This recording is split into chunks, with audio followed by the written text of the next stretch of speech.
franchise a chance for the first time to advance to the World Series. This American League Championship Series coverage on TBS is presented by Capital One Venture Card. It's Game 5 in the best of 7 between the Texas Rangers and the New York Yankees, with the Rangers leading the series 3-1. Good afternoon, everybody. Welcome back to the ALCS on TBS. I'm Ernie Johnson. This is Ron Darling, and this is John Smoltz. So the Rangers trying to go someplace they have never been. The Yankees are in a place they are rarely found. You know, they're down 3-1 in a best of 7 for just the third time in franchise history. They've got their ace, CC Sabathia, John, going to the mound, facing elimination. You've been in his shoes. I have been there, and no team, when they get to this point, prepares to end their season on a loss. So if you're CC, you're going to go, I'm not losing. And then the best place to be is here at home. He's been almost unbeatable. You look at his record, 20-5, 2.95 ERA, and he's looking to make the adjustment to not only last longer in this game, but say, hey guys, we're going to Texas, and we're going to play, and I'm the guy on the mound that's going to hand it off to Mariano Rivera. The Texas Rangers, meantime, lead this series 3-1, and they're also 5-0 on the road and playing with great confidence, Ron, in every aspect of the game. Well, they've been outstanding. If you're a baseball fan, you've got to be amazed how good they are. They did a great job defensively in last night's game. In the fourth inning, a nice play by Elvis Andrus in the hole. He gets the force at third base. And in the first game, Michael Young olayed a ball from Alex Rodriguez. Not this time, as he makes the play in the sixth. But again, it was the power that reared its ugly head against the Yankees. Benji Molina now with 4 postseason home runs. He was outstanding. And going for them on the mound is C.J. Wilson. 15 wins this season and has been outstanding in his 2 postseason starts. It's the same pitching matchup that we saw in Game 1 of this series. Now it's Game 5. It's on TBS, and it comes your way next. Keep it here.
You might be worried about some issues with sun and shadows, but not today. Overcast day, 60 degrees, as we get ready for Game 5 between the Rangers and the Yankees. And we check in with Craig Sager. Well, the last time the Yankees were down 3-1 in the postseason was the 1958 World Series against the Milwaukee Braves. Much like this series, they had to win Game 5 at home and then the next two on the road. And in that deciding Game 7, Moose Skowron hit a 3-run homer. Bob Turley won the game in relief. He also saved the previous game and was named the MVP. Yogi Berra caught those games, was in the Yankee clubhouse before this one, telling the players that it ain't over till it's over. It can be done. I know. I saw it. I saw my ticket stub from when I was in second grade. And the Braves got a pitcher by the name of Ernie Johnson. Had to send it back up to his kid. Thank you very much, Craig. I don't think Craig's ever thrown a ticket stub away. As we get set for the first pitch of Game 5. And here is the batting order for the Rangers. Elvis Andrus will lead it off, then Michael Young. Josh Hamilton, who homered his last two times up last night. Vlad Guerrero swinging the bat well in Game 4. Then Nelson Cruz, Ian Kinsler at second base. Jeff Francoeur gets the start against the left-hander. Matt Trainer, who caught Game 1 with C.J. Wilson, is in there again. And Mitch Moreland plays first base and bats ninth against C.C. Sabathia. Yep, they're facing a very imposing figure, and he's trying to impose his way and start out the game a lot better than he did the last couple times, especially against Texas, and see how they can quiet the Texas Rangers bats. Game 5 underway with a strike called by Fieldon Culbreth, the home plate umpire today. You look at the number early on in the postseason, not what you want. You got a chance to lower that today, but he's been awfully good against right-handers all season. That's going to have to continue today against a pretty good right-handed hitting lineup.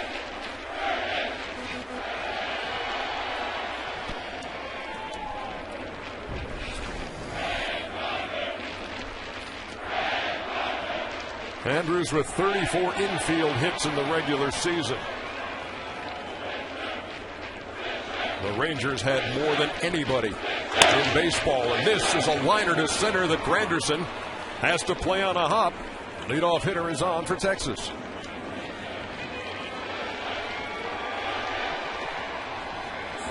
Well, first three fastballs by CC right down the middle, trying to come in over the middle of the plate, and Andrus has showed all postseason long, but especially against the Yankees, loves to play that ball up the middle to the gaps.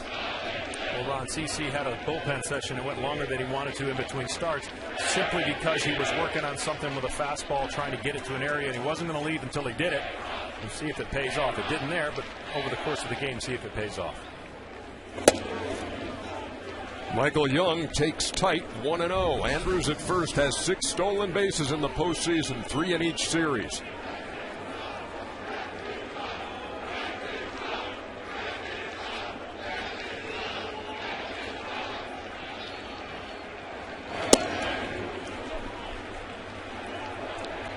CC overthrown just a bit here early in this game. Got to deal with that adrenaline rush of trying to carry your team on your shoulders. Young had 3 hits in the Minnesota series, has 7 in this one against the Yankees.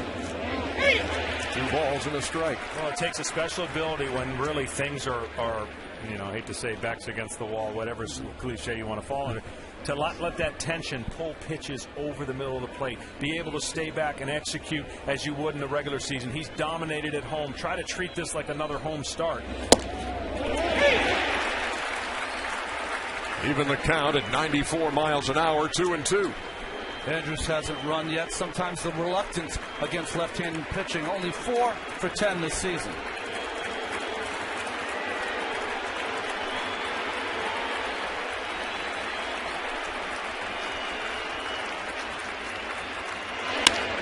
To short, Jeter, Cano, and Berkman. 2 down. Well, defensively for CC and the Yankees, the outfield is still the same. Brett Gardner in left, Granderson in center, Nick Swisher, who played a little first base yesterday, in right field. Alex Rodriguez, Jeter, Cano. Berkman's going to be at first base, of course, with that devastating injury to Mark Teixeira. And Jorge Posada, who did not start behind the plate yesterday, gets to start today. Well, the booze rained down as Roy Hobbs steps in. That's what the doctor ordered.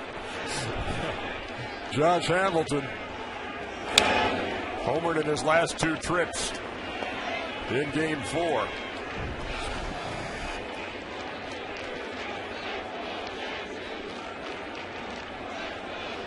Hamilton, coming off the rib injury, was 2 out of 18 against Tampa Bay.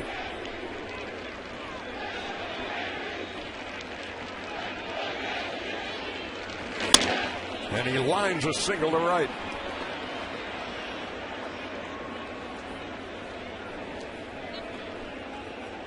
So he was 2 out of 18 in the first series, 6 out of 16 here against the Yankees.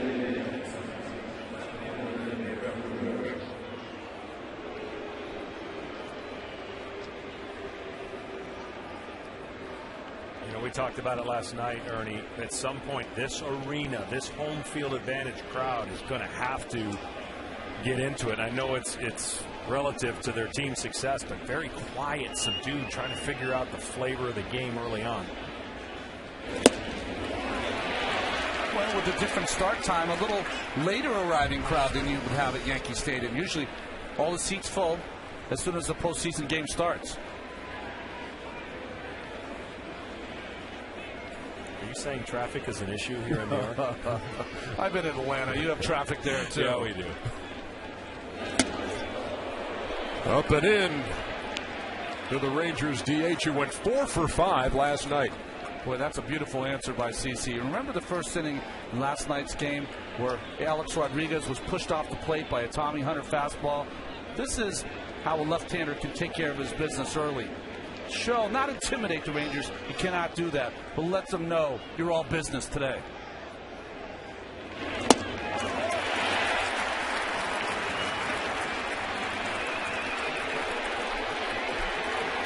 It's interesting how certain pitchers will do that to intimidate. And here comes the crowd. Cliff Lee does it in a much different way.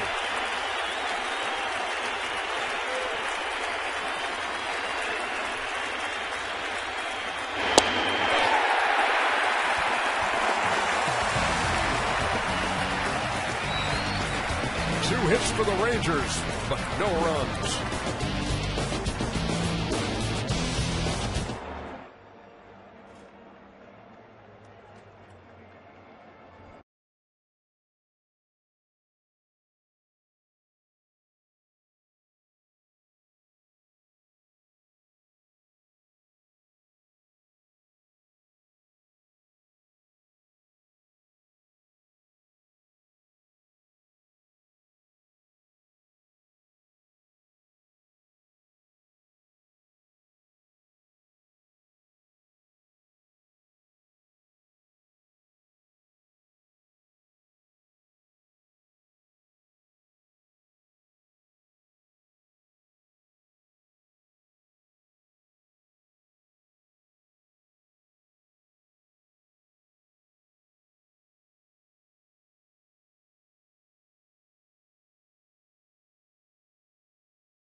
Rearrange his batting order a bit. Derek Jeter's still in the #1 spot, followed by Nick Swisher, but Robinson Cano moves from 5 to the 3 hole, batting there for the first time this season. Alex Rodriguez cleanup. The DH Marcus Timms hits 5th, and then Lance Berkman at 1st.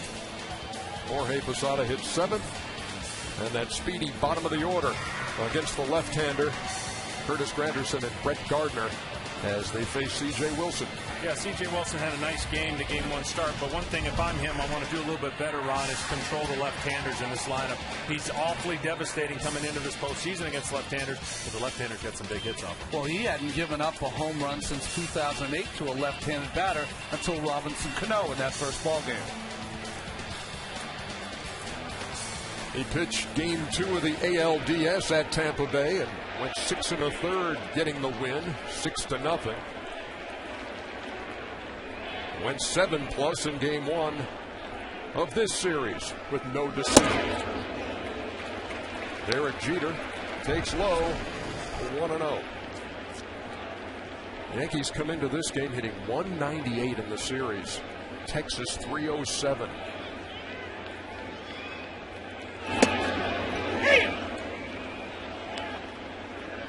This is a game, though, that this Yankee offense can go back to basics, really. 93 walks this season by Wilson. This will be a game you'll see them maybe working the count a little more, just the opposite of Wilson the other night.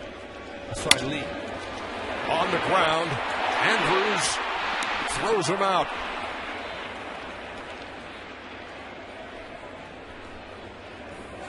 We were talking about that young shortstop with Ron Washington earlier today before the game. Well, he talked about the maturation of his play in the field. Said he's a smart kid. He knows where to play the hitters. There's no panic. Most young shortstops will panic and throw that ball away. Nice play by Elvis. Now here's Nick Swisher, who against the Rangers this season is 4 for 44 with 18 strikeouts. And in this series, 0-67, 1 for 15.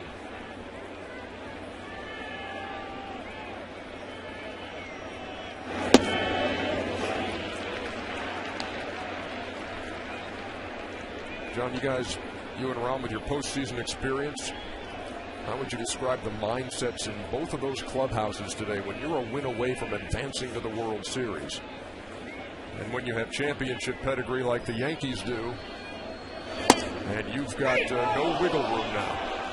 Well, and I've heard every scenario thrown out. You know, gosh, we got nothing to lose. Let's just go out and do the things we got to do. And there's an anxiousness on both sides, a nervous anticipation of which pitcher's going to come out and do the things. There's always a storyline say, oh, CC's on. And it changes from game to game. Swisher in the air to center. Josh Hamilton wraps it up. And one of the things you have to do is some of the leaders of your ball club, you have to step up and say, okay, this is where we come into play and make things change. Change the picture that everyone's looking at. And CC can do that.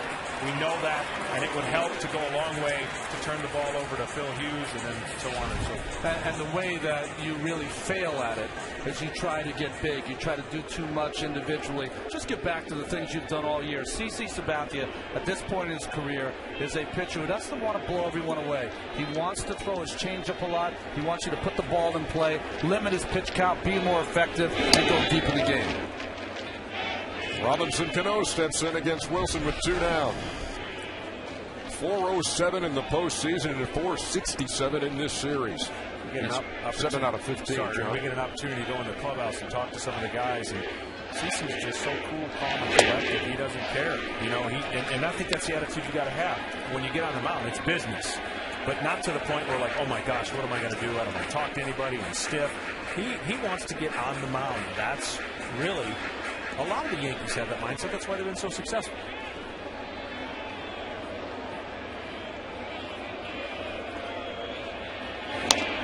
It's funny how sports mean different things to different people. My family was talking today about CC Sabathia, and they said, boy, how is he? I said, boy, he's a great guy. And they said, well, you know what? His home was so beautiful in Architectural Digest this month. So the different people, you never know what they're going to be attracted to.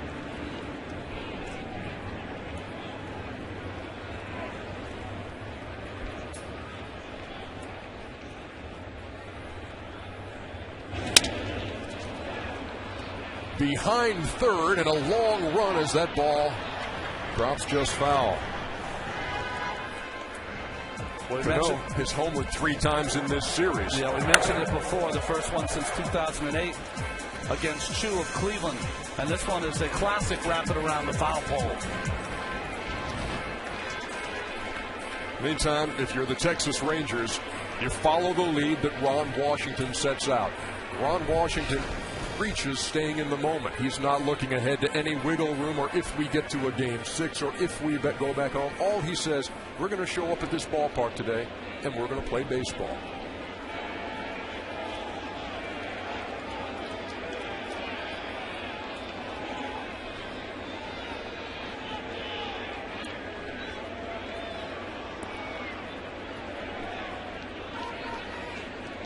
The 2-2 from Wilson. To Kinsler at second. A 1-2-3 first for C.J. Wilson.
Under 6 runs a game in the 2010 postseason. That is Clint Hurdle, their hitting instructor.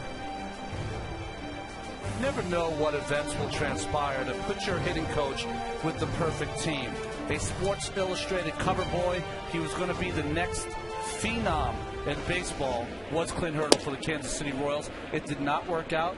On his team, Josh Hamilton and Jeff Francoeur, 2 cover boys of Sports Illustrated who were supposed to be the next natural. Hamilton on his way, Francoeur trying to find his way. The bat shattered as Nelson Cruz flies to center.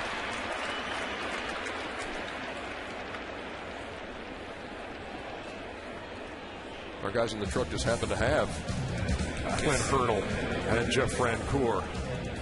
I remember when I saw Clint Hurdle's cover, I said, look at this guy. He's got it all. He's a handsome guy. He's going to be the next great left-handed hitter. And then I ended up playing a few years later in AAA. Meantime, John, you were on the Atlanta team when Jeff Francoeur came up. Yeah, a little unfair what they did to him. I mean, it's what you have a great breakout season and then everyone expects it. And tough to live up to it, especially in your home city. Francoeur waiting on deck as Ian Kinsler steps in.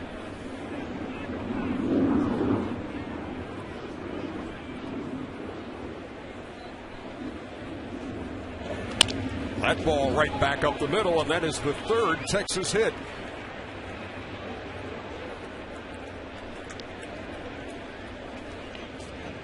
There's been a theme here early on CC's part of trying to get the ball in, and successfully on the ground ball double play he got it in, but on the hits they're not getting in, Ron. They're coming back over the middle of the plate, and he knows already. You know a game plan from a starting pitcher. 6 hitters in, hey, he's going to try and get us out in, and if he does, he has success right there. The problem when you go in and you're up, and especially you don't get it all the way in, even if they break their bat, they'll hit it into the outfield. Here's Francoeur. 2 out of 14 in his career against Sabathia. He did miss a couple of sliders in game 1. He said he was a little too excited, pulled the trigger a little too early. Let's see if he can stay back in game 5.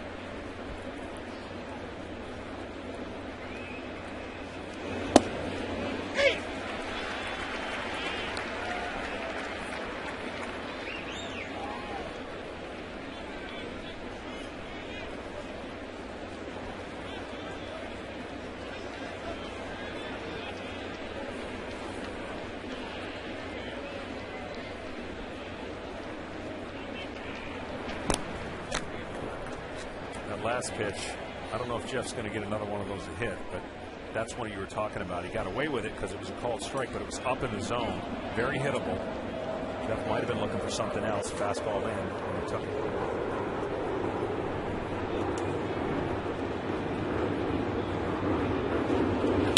A 1-1 hit to center. Granderson makes the play. Kinsler went back and tagged and then retreated. And a huge play last night was on a fly ball to Curtis Granderson when Nelson Cruz tagged at first and made it successfully to second. That all preceded the home run by Benji Molina. This American League Championship Series coverage on TBS brought to you in HD by BMW, the ultimate driving machine. And just goes to point out the fact that in these games, John, just every single play, every single pitch, something huge could happen. And that play by Cruz was really big. It set the stage for an intentional walk to David Murphy, and then Molina unloaded. Yeah, the number one thing, 162 games, you can see guys take certain things for granted. It's a long year, but the number one thing I would say in the postseason, never take anything for granted.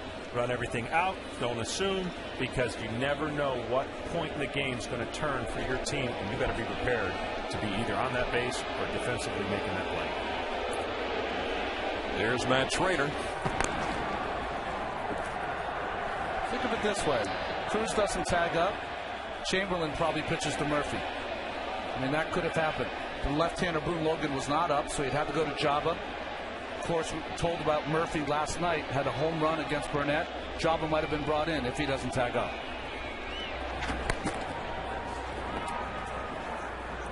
The anatomy of an inning and what managers can do. This good hustle by Cruz. And, you know, Granderson did everything he could. He got behind the baseball, threw a strike in there, little high, good speed by Cruz, but that set up the entire inning.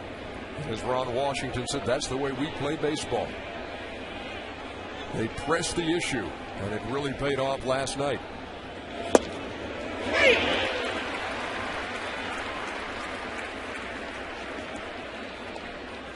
You know, if you're Ron Washington, you've got to be a confident manager. that the guy who won the ball game for you last night with a 3-run home run, Benji Molina, is not in the lineup today because you believe in all your players to come through for you.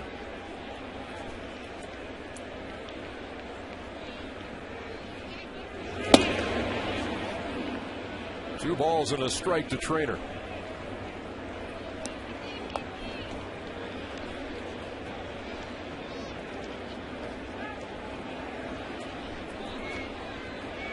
After this game, the Rangers either head to the World Series or head back home for a Game 6.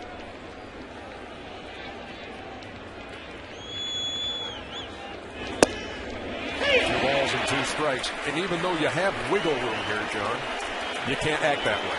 No, definitely. Never give the other team a reason. Don't give the defending champs a reason from either your cockiness or your ability to think that the game's too easy. And that's what Ron Washington will not let his team do.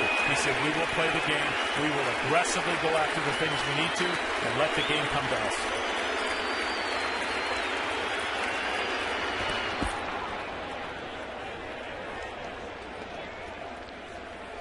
You know, if you hit a home run, run around the bases. If you do something good, don't bring too much attention to it. I think that's important now as the Yankees haven't gotten it done, but you don't need any incentive.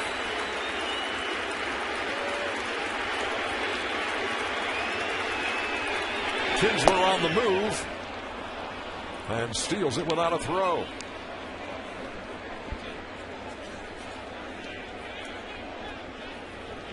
That's the 8th stolen base in this series for the Rangers, the most ever in a postseason series against the Yankees. Kinsler was waiting for that 2-2 count. The predictability of Sabathia throwing a slider made it easy for him to steal second base.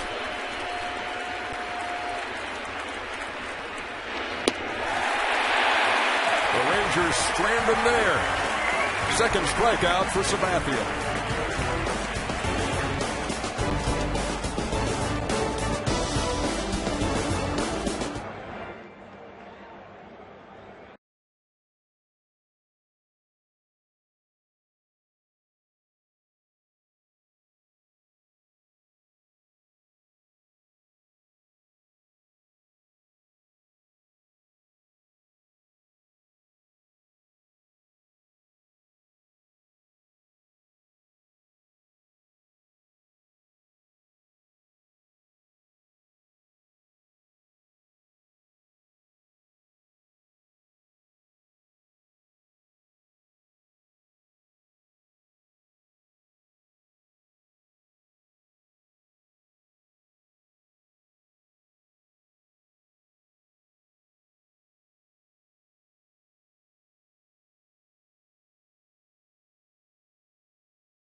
MLB.com/TBS Hot Corner to sign up and watch live video companion coverage of this game and every ALCS game.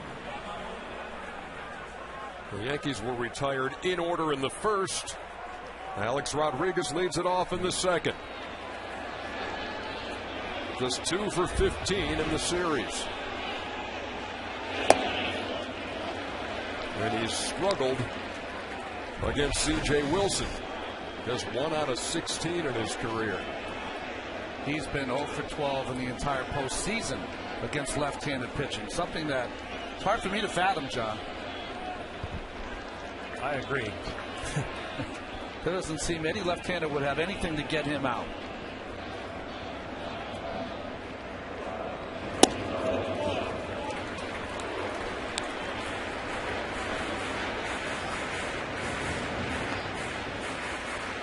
Why is that? He just looks like he's locked in for that ball, middle of the plate in. Anything away, he can handle the right field because of the short porch. But they've moved his feet enough, thrown it under his chin enough to keep him off some of those fat pitches. The 2 RBIs he does have in this series were huge. They came in that Game 1 rally in the 8th inning when he hit a bullet past Michael Young.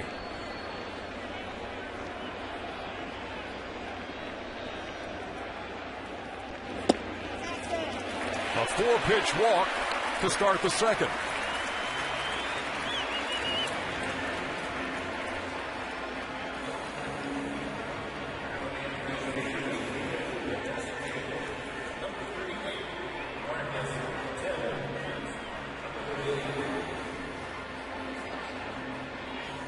Well, here's the DH, Marcus Timms. He, like a lot of the guys in that Yankee lineup, struggling at the plate. 2 out of 10. As I said earlier, Yankees coming into this game hitting under 200 for the series. You make a good point, Ernie. In postseasons past, you've been able to look at 1 or 2 of the Yankees that have not performed. Certainly not the case this postseason. Entire lineup epidemic. With the exception of Robinson Cano, he's been the constant through the first 2 series in the sweep of Minnesota and so far against Texas. And Lance Berkman's been pretty good, but he'll be batting right-handed, which has not been the favorite side this year. Wilson misses again. 2 balls and a strike.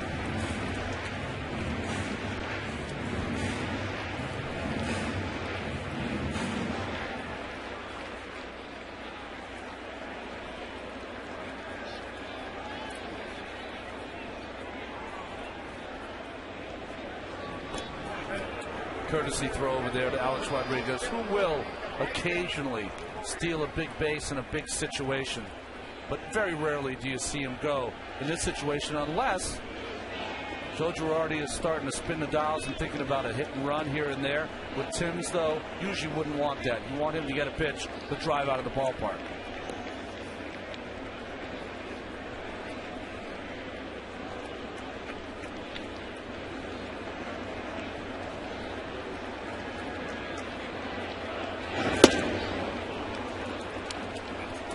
Timms couldn't catch up to it. 2 balls and 2 strikes with Rodriguez at first.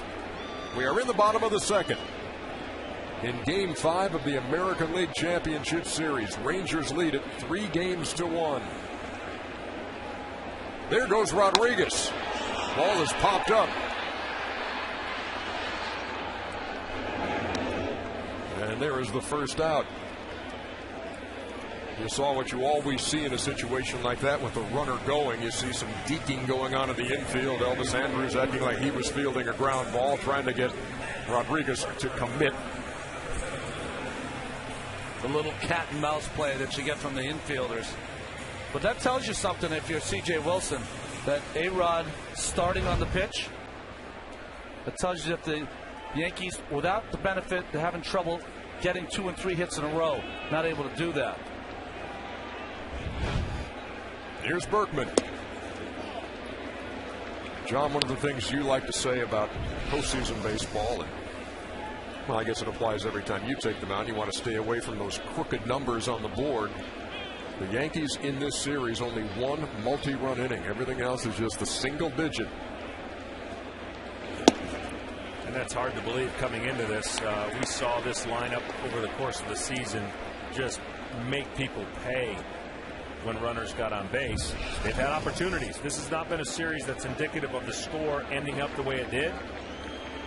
It's a series that has been a missed opportunity. New York Yankees big hit at any point during the game. Yankees with 11 runs on 26 hits in the series. Texas 30 runs on 43 hits. And the Ranger road numbers are just off the charts. And this again, a team, the only one in the American League playoff field that was under 500 on the road. They're 5-0 in the postseason. 34 to 5 they've outscored opponents, and their team ERA 1 in those 5 road games. A lot of it due to that guy, Cliff Lee. Berkman draws the 1-out walk, and they're at first and second. And Mike Maddox has an appointment with C.J. Wilson. Yeah, this is uncharacteristic, not from the standpoint of being able to walk people. He's done that in the past. But to a guy that's struggling at the plate right-handed, he didn't give anything close to put in play. And Mike Maddox is basically going out, let's reset the situation here. Get back to your fastball, aggressive in the zone. We've got a potential double play guy. Let's get a double play. They say that C.J. Wilson, since Cliff Lee came over, his best games are when he almost imitates Cliff Lee. He's got good stuff, but he throws it in the strike zone. Cliff Lee has always said good things can happen for him. That's how good his stuff is. Problem occasionally, you lose direction and you resort to some of the bad habits, and that's walking people, putting them on base. One thing Mike Maddox does that I've never seen any other pitching coach do is he actually makes contact with the infielder that he, if the pitcher gets the ball, is going to be the double play guy. It's interesting. Pointed at Andrews so the pitcher knows who he's got if the ball's hit back to him.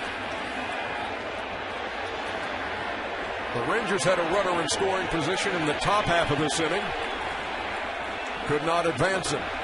The Yankees have Alex Rodriguez at second and Lance Berkman at first for Jorge Posada. Wilson walked 93 hitters in the regular season, the most in the American League.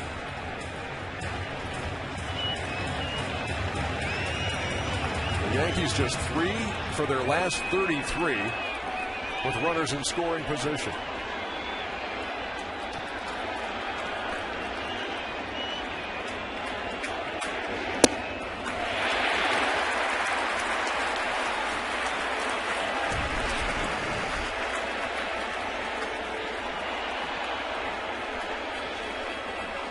And that number after the 3 for 6 start for this series.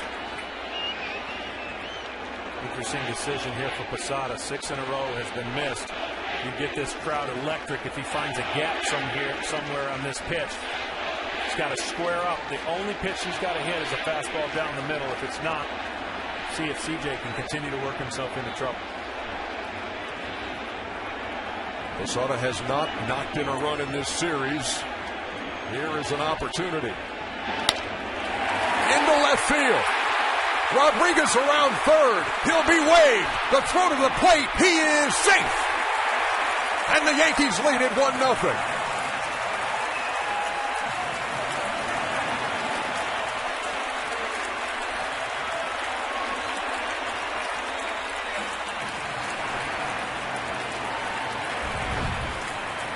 Well, good hitting by Jorge Posada on the 2-0 count. One of the best arms in the outfield by Cruz, and it's a strike at home. And interesting enough, if he had slid, he might have been out. And he's being told to slid, but instead he ran through that sign, straight through the bag, and just peeked the tag of Trainer. Looked like he got him right on the thigh as he touched home plate. Bang, bang, play at home. The leadoff walk issued by Wilson, jumps up and bites it.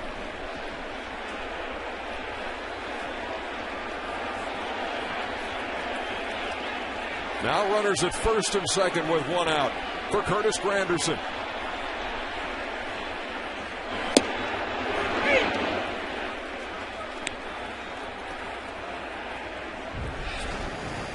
We talked about the left-handed hitters. They were 4 for 7 in game 1. You got back-to-back left-handed hitters coming up. You've been struggling finding the plate.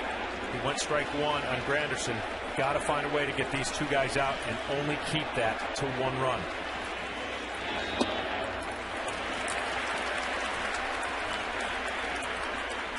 You know, Ron, sometimes even in the midst of a season, there's games where your fastball is not as electric. It looks like early on that the fastball is not getting there like it did in game 1. It's just kind of floating out of the zone. His slider curveball is going to be okay, but his fastball effectiveness needs to get a little better.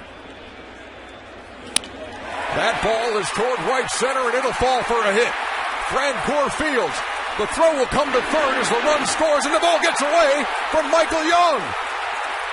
The throw to the plate high, and Posada scores. It is 3-0 New York.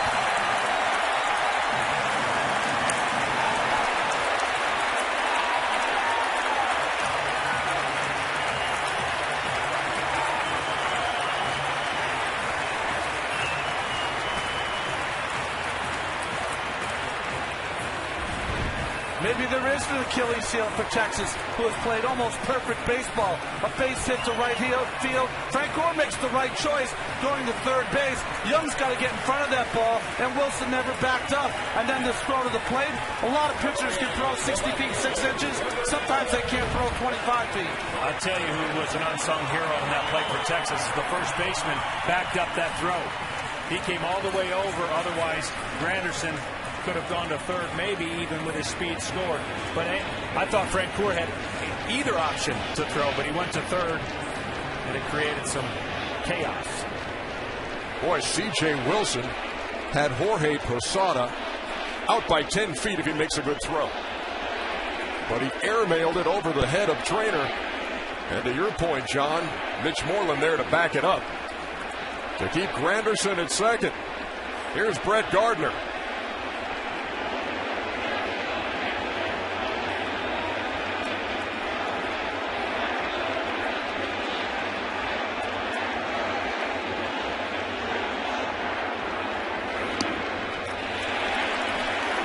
Sign for the Yankees. Playing this Texas team for 5 days. They've had to listen about how they play baseball, stay in the moment, play perfect baseball. Well, you don't always play perfect baseball, especially it puts some pressure on them, which they've done this inning.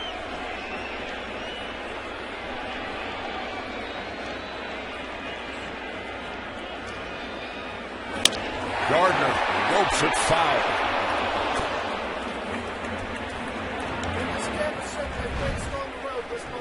Here again, a look at Granderson's at bat. Francoeur's got a great arm. What Young has to realize, though, that ball's too far off the base. He's got to get in front and block it. And right there, you can see the way he threw it home. A lot of pitchers, like I've said, they can throw it 60 feet, 6 inches. When it comes to an athletic throw, they cannot always make it, and it cost the Rangers a run. And like you said, watch Moreland coming from behind with the hustle to save another run.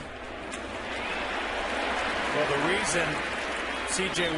Wilson was in the position he is as a pitcher, you're trying to guess where the throw is going to be made. He's in between, and like I said, he could have gone home, so he was trying to guess, and he got caught in between. That's why he wasn't backing up third.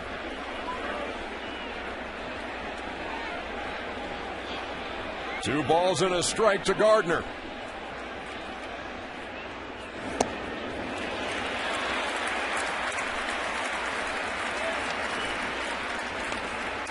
Fundamentals, John, you know them as well as I. If you're a pitcher in that situation, you go halfway between home and third base. You try to read the outfielder, and you bust your butt over there to try to be in the right position.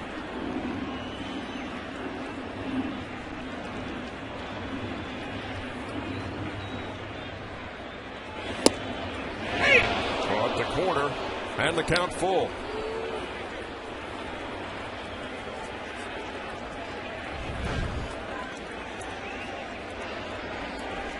Benefit of a little bit of a tailing fastball, cut fastball. Run the count full.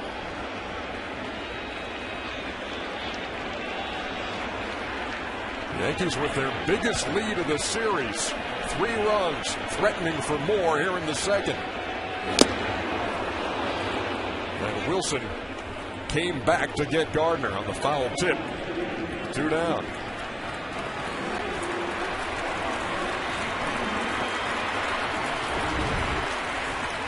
Might be the most important pitch for Wilson in this at bat. A little cutter away, John. Yeah, he needs to hit a little bit more often with his fastball, or it's going to be a very short outing. The Yankees have done something already that they haven't done in a while, and that's get big hits early when a couple walks have been on the base. We saw yesterday they walked the bases loaded in a game that was still within reach. Their second multi-run inning of the series, as Jeter grounds to short, and Andrews retires him for the second time today. But the Yankees jump out on top. Jorge Posada with his first RBI of this series, and the Yankees score 3 times.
After Conan.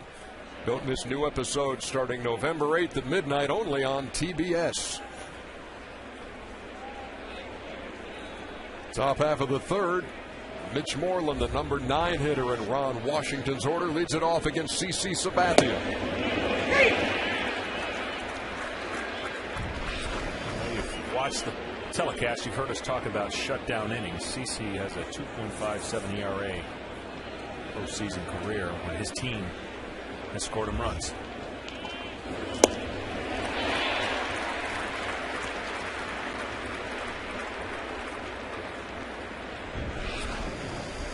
Well, early on, CC Sabathia looks like he's got a better slider than he had the other night.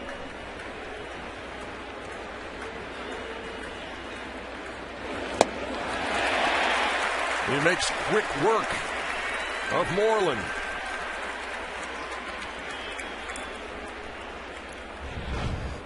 Well, to your point, Ron, he's staying back, shoulder, head.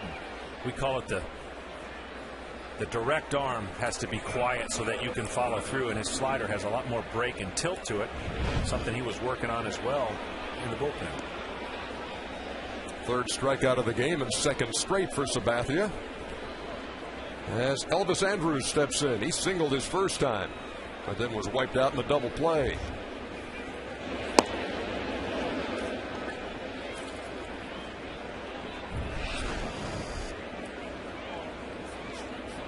He's got 14 postseason hits now. Tops on the Texas team.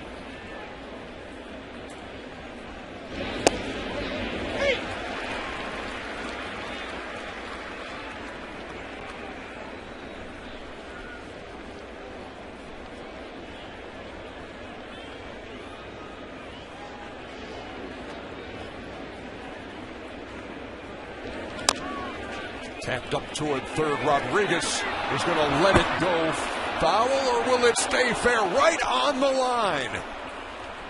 It's all he could do. With Andrew's speed, A-Rod knew he wasn't going to throw him out, took a chance, and that thing just ran out of gas. Infielders have this inside clock. When they start to approach the ball, they know that it's ticking, and they know with Andrus it's ticking a little quicker. So he knew when he got to that baseball, he had to let it go. And 2 more rolls. Maybe a chance. They needed Lenny Randall from the Seattle Mariner days to be blowing it foul.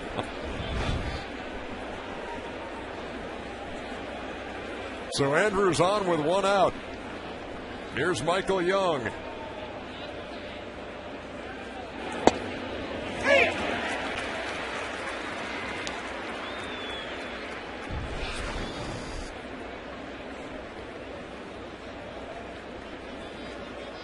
Young grounded into that first inning double play after the Andrus leadoff single.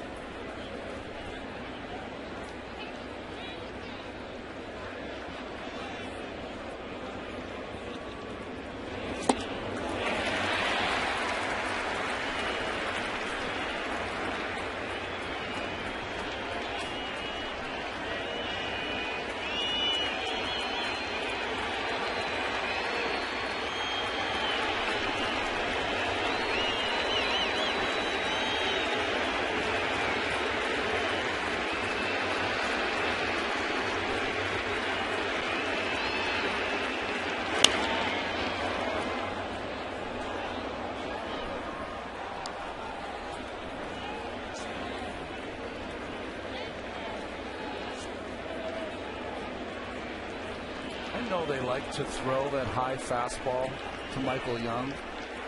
To me, that is not the pitch to throw him. He is a high fastball hitter, and if you miss it all,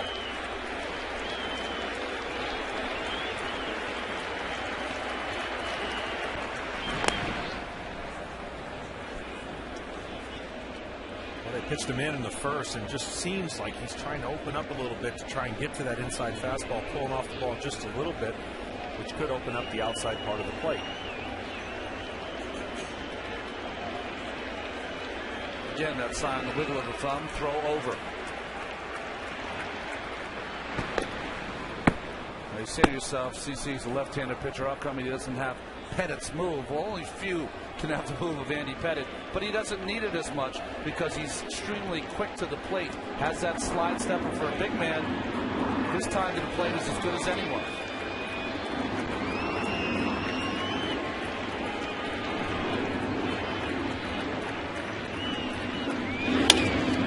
Young goes to the right side. Cano has no chance at the force, but gets Young for the second out. Part of that reason, Ron, is he doesn't really come to set with his feet close together. He's in an athletic position, and he's enabled him to, for a big guy, be able to pick up his leg quick and do a slide step. Most left-handers don't have to do that because they have deception, but he's pretty quick. He'd have the same position if he were a first baseman waiting to field the ground ball.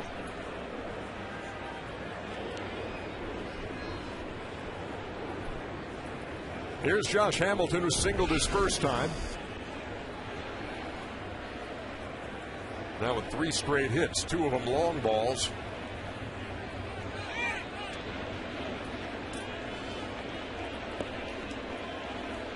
Came into this game hitting .333 for the series at 5 out of 15.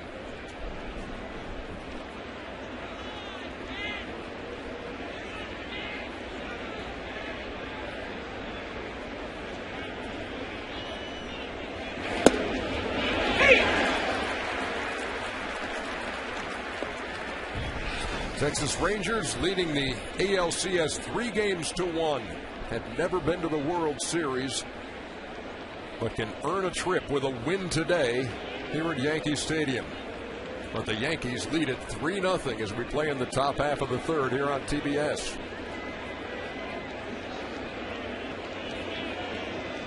For some players, it just comes so easily. The guy at the plate is a picture of that. At least the talent part of it comes that way. It's certainly not been an easy journey by any means for Josh Hamilton and his situation well chronicled with the substance abuse.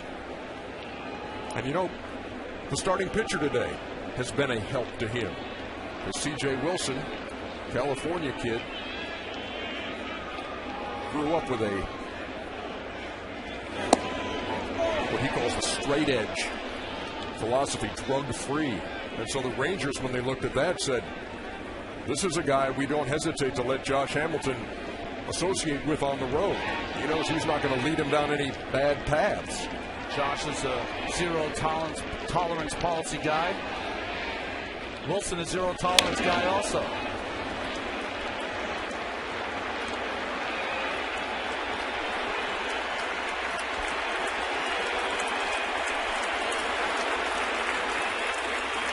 Ron Washington talked about Hamilton.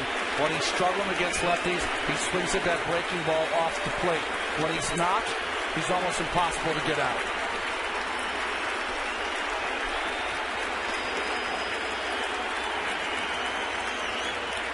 Andrews going to third and swipes it without a throw.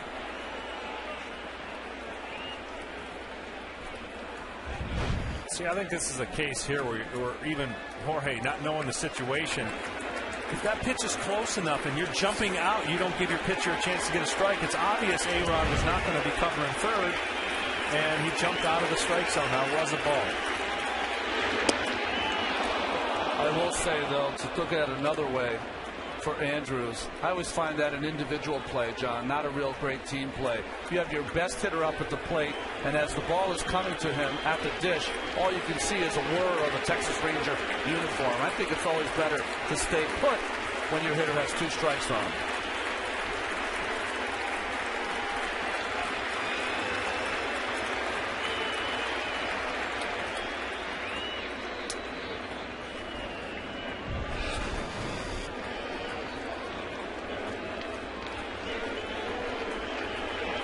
Look at that number for the Texas Rangers. The speed and power combination. That ball hit up the middle, but right to Derek Jeter.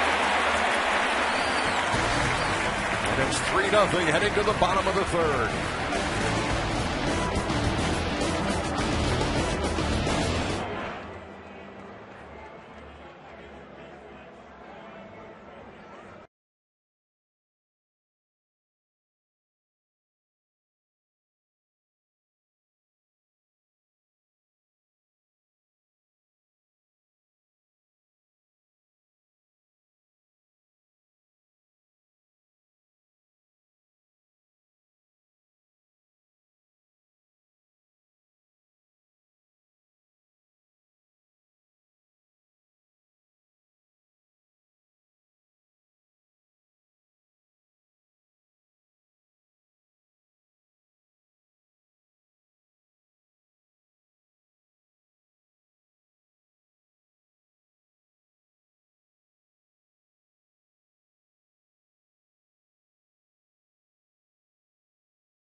Venture Card.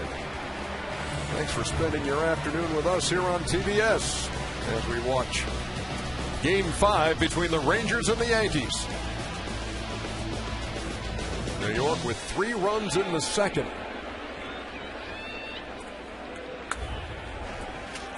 And here's Nick Swisher to lead it off in the third against C.J. Wilson.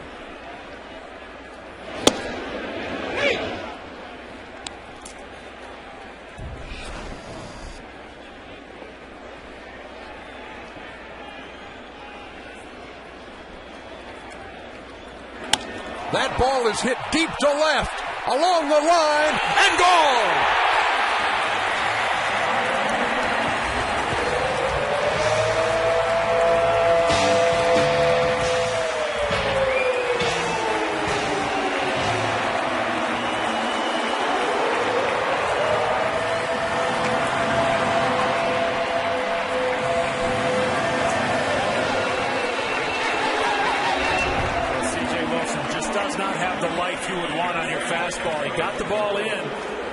That has a little bit more carry to it. Maybe he does not able to turn around as well as Nick Swisher did. Sometimes you get into a game, you feel good about your one-game start, you start not trusting your fastball around as much as you would like. Well, I think you're right, John. You read it right from the beginning. He doesn't like his fastball, so he's not throwing it for strikes. And if you're going to pitch backwards, that means throwing breaking balls early in the count. You have to throw those for strikes, or you're in double trouble. That ball is scorched to right, back to the wall, back to back for the Yankees.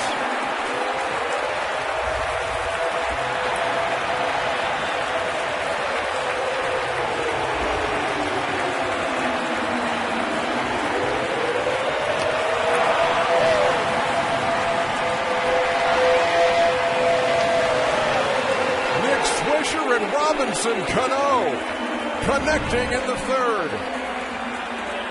Well, Ernie, you said he never hit in the third slot. This might be his new home. A little slider there from Wilson over the middle of the plate, trying to get ahead of him.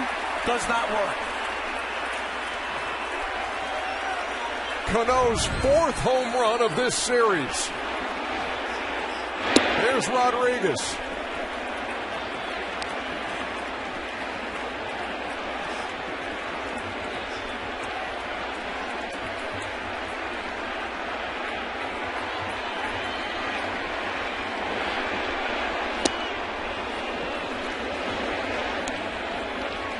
Rodriguez walked in the second and scored the first New York run. It's a 5-0 game here in the third.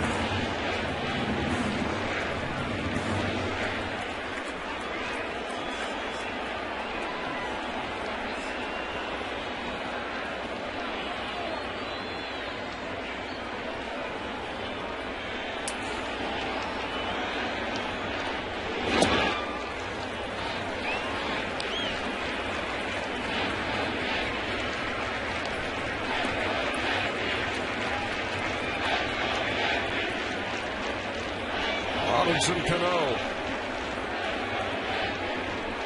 with a solo shot moments after Nick Swisher had done it here in the third. And the Yankees, fighting for their playoff lives, have opened up a 5-run lead against C.J. Wilson. That ball's hit hard, but Young flags it down for the first out.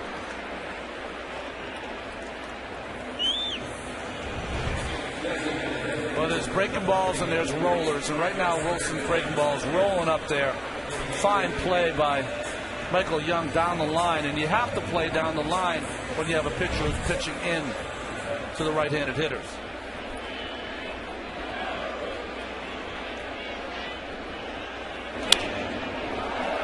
Marcus Timms fouls the first pitch right back toward us, 0-1.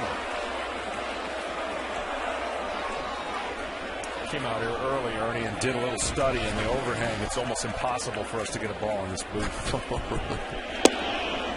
That's why you're not seeing me move or flinch. So you did the geometry of... okay, very good. Yeah, I like math when I was growing up. Vectors and Pythagorean theorems and...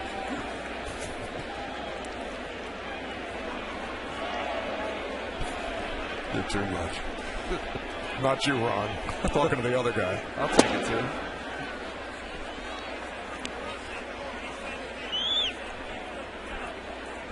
So you are not liking the possibility. Not going to get it. Well, if it does come back here, there's a lot of things that could allow it to take a bad bounce, John. Yeah, well, I've been used to that, but I just don't see it happening. Behind first, tough play. And Ian Kinsler makes the catch in foul territory.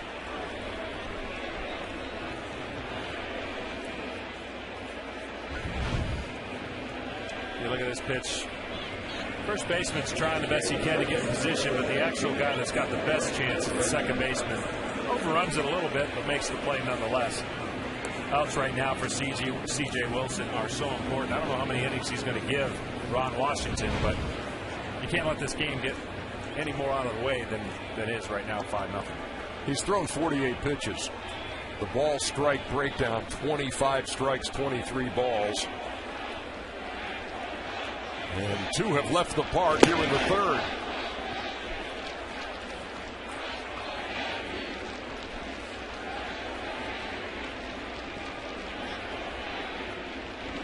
CC Sabathia staked to a 5-run lead as Wilson leaves the breaking ball way outside.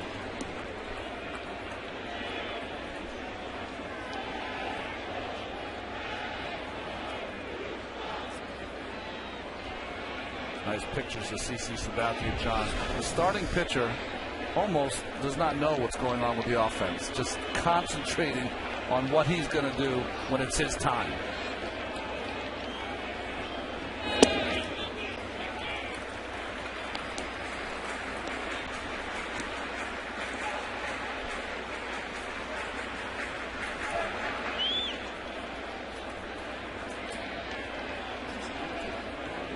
Wilson having some trouble with his spikes out there and wants something to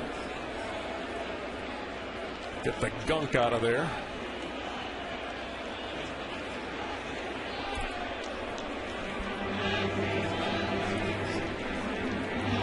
Well, normal situations when they fix the mound and they put that clay in there, and sometimes they wet it in there, and as the game goes on it won't be an issue, but you could see CC's not going to tap dance his way down the mound. He's going to leave an imprint. That's right. And they're both left-handed, and they have to deal generally with the same landing spot. So sometimes that clay gets in there, and you can feel it on the bottom of your feet if you slide at all. And you don't want to hit that last spot at the end and feel your foot slide. You want it to plant so you know you can make your pitch and not have that foot move. Lance Berkman waits for a 3-0.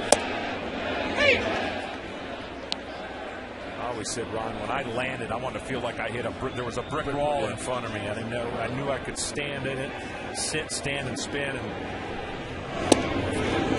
know they're comfortable. Like a catapult, it would send you over that front leg and toward the plate.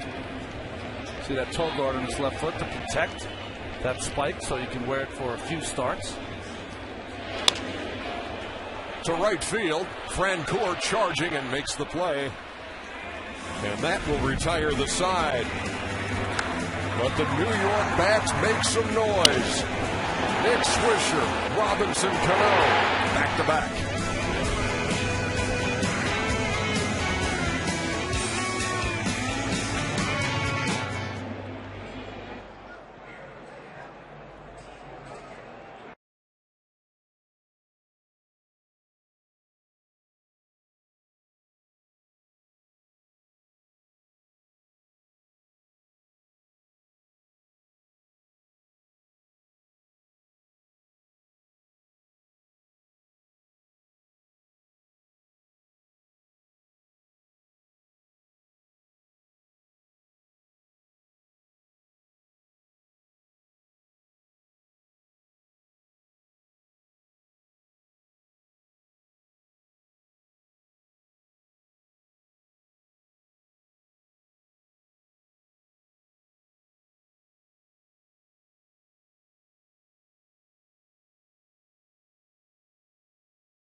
Yes.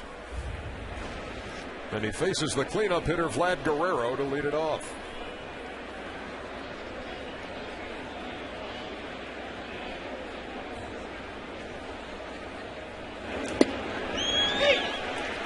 Well, when given those 5 runs, Ernie, not bad. 55-0. 5+1 run lead for CC Sabathia.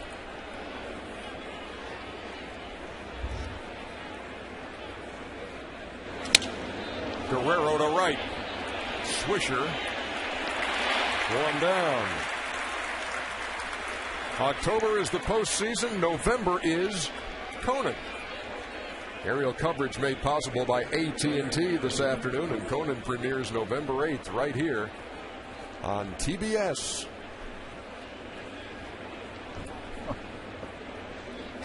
I like it.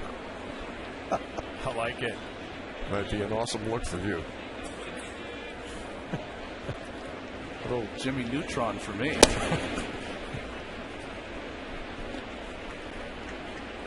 That was a lot of work back in the day trying to make sure my hair. Low maintenance today. That's way back in the day. The 1-0 from Sabathia to Nelson Cruz.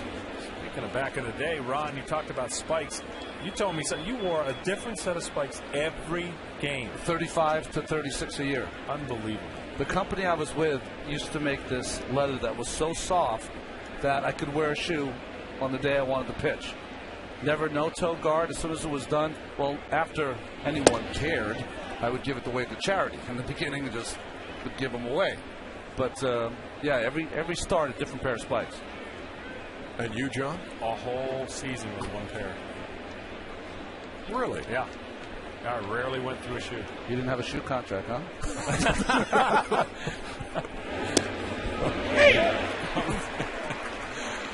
2 balls and 2 strikes to Nelson Cruz. Flight out to center his first time. He must have had a good clubhouse guy to keep those in shape. Yeah. Well, I only used them the 1 every 5 days. I mean, I didn't use them for my bullpen sessions. Certainly didn't have, like Bobby Cox, didn't wear spikes while I was watching the game.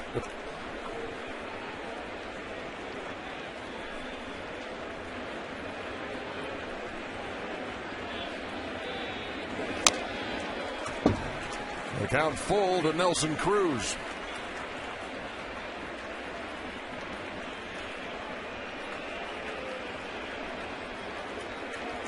He capped the scoring last night for Texas with a bomb to left.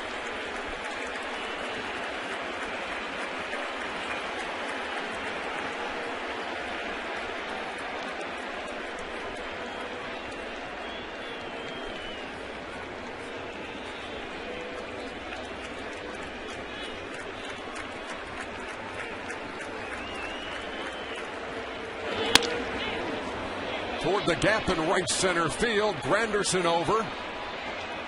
Fields it on the track, and Cruz has a 1-out double.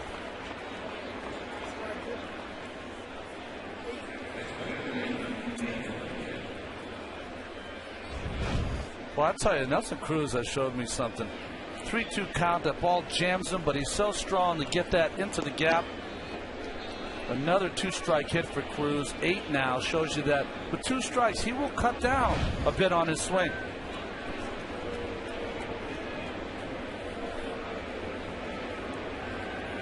Here's Kinsler, who singled and stole a base his first time. I mentioned in the opener, Ernie, this team knows as well as anybody that it's a shorter game. Chip away, get some runs. You don't want to give that luxury to the Yankee bullpen if CC goes 6 or 7. You want to make it as tough as possible, and you know, despite what anyone will answer in an interview, Rivera's going 2 innings. Maybe 2 1/3. But if you're CC, you want to get this ball. You'd love to pass the ball straight to Rivera. Not have to go to any of the other relievers. Not that they can't get the job done, but that's the best recipe for success. Kinsler laying down the bunt, but foul. Ball and a strike.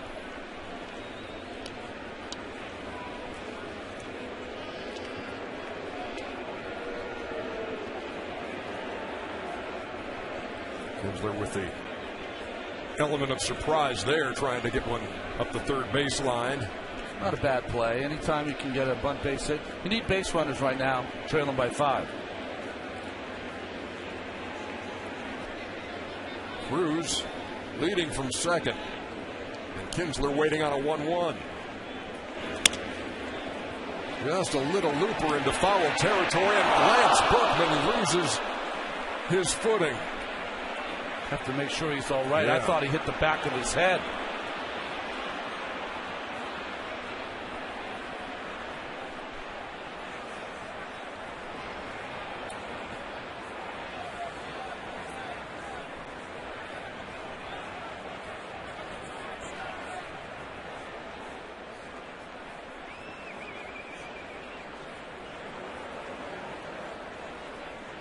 Last night, Mark Teixeira went down with a hamstring injury. Berkman playing first base for him today. Well, at first look, it sure looked like he banged the back of his head pretty bad. He went from a grass surface to a slicker surface and just couldn't stop. Yeah, that dirt on the way to the stands tends to be a little harder and a little slicker.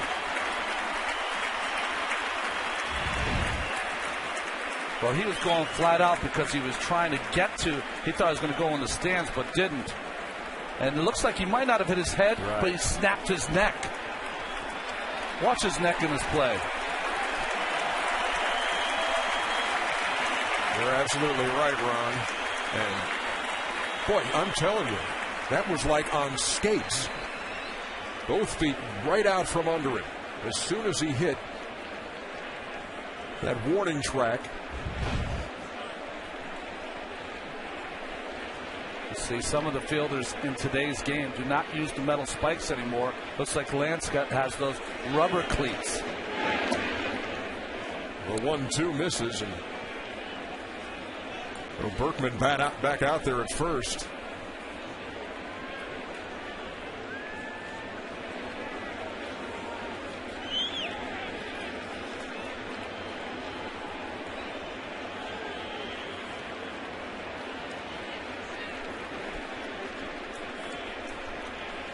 Kinsler waiting on a 2-2.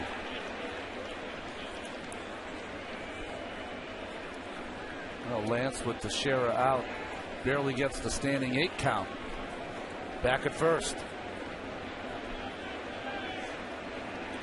When Teixeira left the game last night, Nick Swisher played first.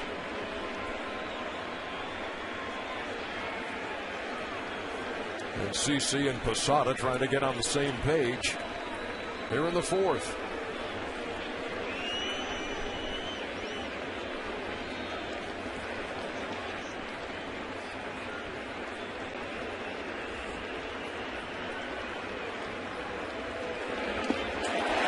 Tried to hold up, but could not. And that's strikeout number 4 for CC Sabathia.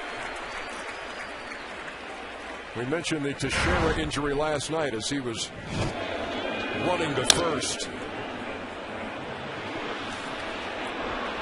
Joe Girardi saying today he thought at first blush that he had done it on the slide, and then as he looked at replays could see that he had strained the hamstring and then really slid to just stop there and get off the leg. Here's Francoeur. That ball's hit hard on one hop to Jeter. Berkman holds the bag for the final out.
medical staff for the Yankees. However, Joe Girardi, the manager, came over and talked to him, asked him if he was all right.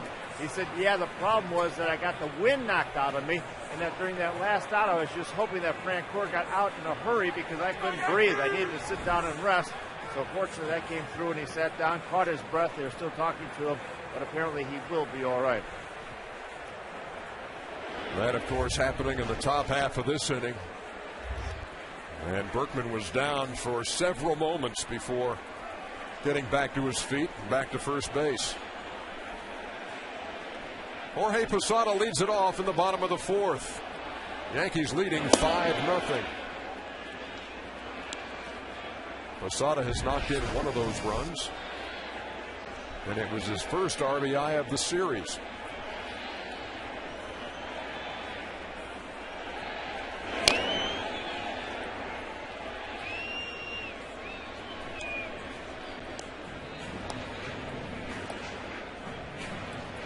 Yankees with 3 in the second, 2 in the third. Those runs in the third came on back-to-back home runs by Nick Swisher and Robinson Cano.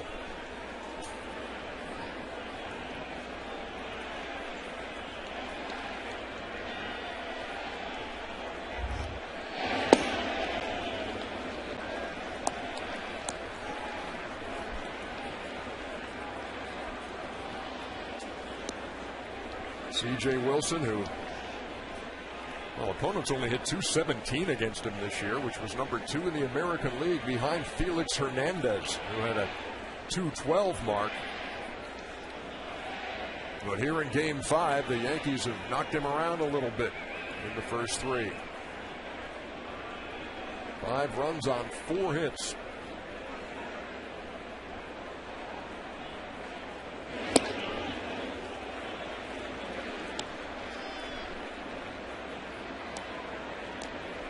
John, when you're pitching, and you've made a point of it today about C.J. Wilson maybe not having the same fastball he had in the first game of this series. When you feel like you don't have your best stuff, then how are you trying to compensate? As Posada lines a single into the corner and left. Actually, that'll do for extra bases.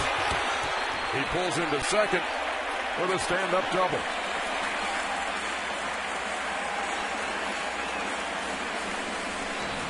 Well, the biggest thing you got to do is you got to change your body language and find a way to fake it. You've got plenty of time to get out there in between innings and do the things you have to do. You look at fastballs are not beating them, the Yankee hitters, at all. They're squaring it up, and you know that right about now you're not going to be out in the game much longer, and you need to change the mindset of your manager and pitching coach. And the only way to do that is to mix up your pitches and get outs. But the outs have been loud, and the hits have been loud, and he's not going to last much longer. Rangers went 24-9 in his 33 starts. He was 15-8 on the year. And after winning Game 2 of the ALDS and then getting a no decision in Game 1 of the ALCS, he's on the ropes here in the fourth at Yankee Stadium.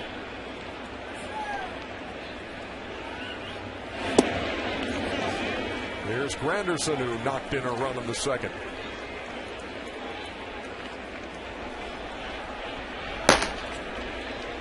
There is Michael Kirkman, added to the roster for this series. He was not on it against Tampa Bay as they wanted to load up the lefties out of the pen.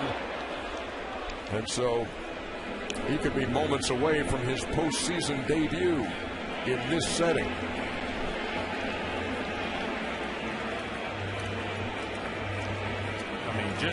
Just the way they're pulling the ball foul, lefty off the lefty, just the way that they're seeing the ball is an indicator enough that things aren't right. And you go through these. I mean, you have games like this. A ball and 2 strikes.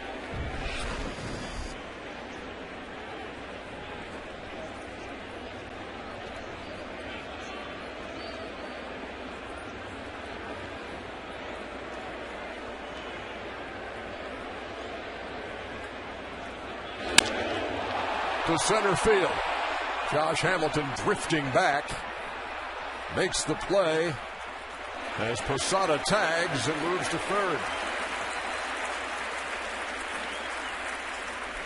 Moments ago, between innings, we had a chance to talk to Ron Washington, the Texas Rangers manager, about the difference we're seeing today between C.J. Wilson Game 5 and Game 1. Command, you can't put these guys on the bag, because if you start putting them on the bag, they certainly know how to take it there. And, in that second inning there, you just couldn't throw strikes. And then in the next inning, he goes out and he can't throw the quality strikes. So, you settle down and keep us right here. We figure we can pick and peck and get back in this game. It's a long ways from over. We just need him to settle down and keep us there. Ron, you've had some good at-bats. You're getting some hits off of CC. What are your thoughts of your offense so far? Well, so far, we're putting them together, but every time we have an opportunity to scratch a run, you make a pitch and get out of it, and he's that good. So we just got to keep battling with him and keep getting him out there. The more we get him out there, the more opportunity we have, and maybe we'll get someone to come through. Thank you, Ron. Thank you. Rangers have the infield drawn in with one out and a runner at third with Brett Gardner at the plate.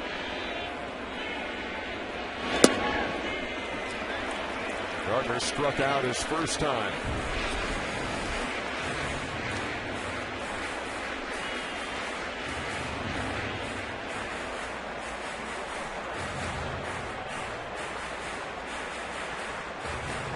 Opportunity with that infield in on the grass to shoot one through and get the 6th New York run across. 2-0 to a hitter that C.J. Wilson has called disruptive.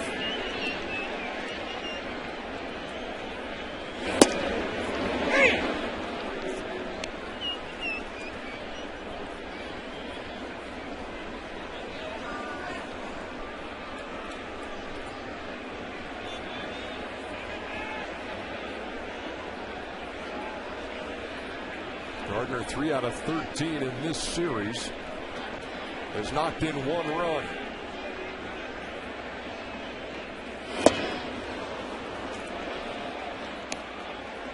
And it was his headfirst slide in that 8th inning, leading off against C.J. Wilson, that began to turn the tide of Game 1. The Yankees came from behind to take that opener, have dropped the next 3. And they haven't lost 4 straight to the same team since 2004. The ALCS against the Red Sox. That's regular season or postseason.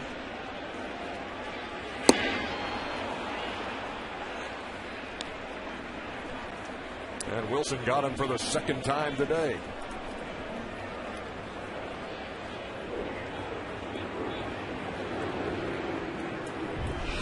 Well, you heard Ron Washington, knowing full well the game's 5-0, saying no more.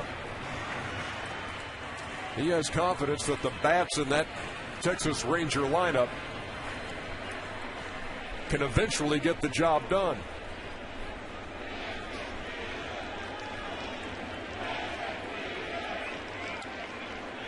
Another look at Lance Berkman on that New York bench.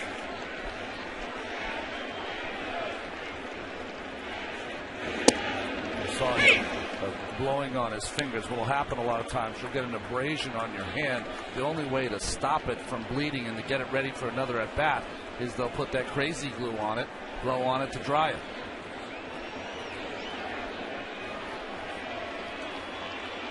Wilson with an 0-1 to Derek Jeter. That trainer bouncing around back there.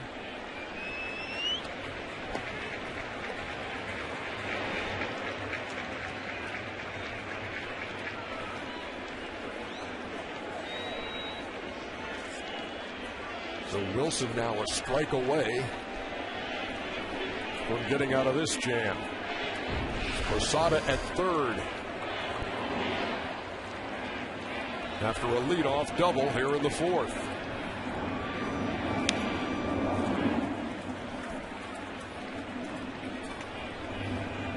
But that has been their game plan with Derek Jeter this entire series. It cost him yesterday when he had a double and a triple, but that fastball up, they've been trying to get him to swing through it. Cliff Lee had the best success.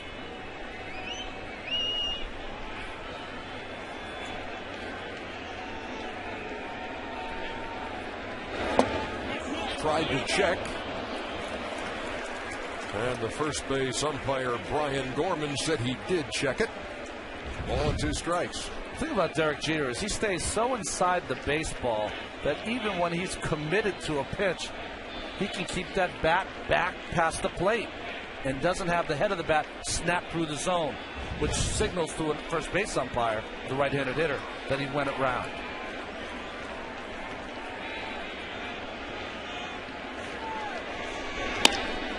Grounded to short.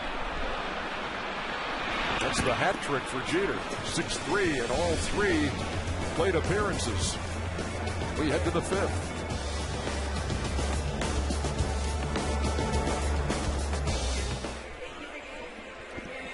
I got you.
Five have had base runners in every inning, but nothing to show for it. CC Sabathia works with a 5-0 lead here in the 5th.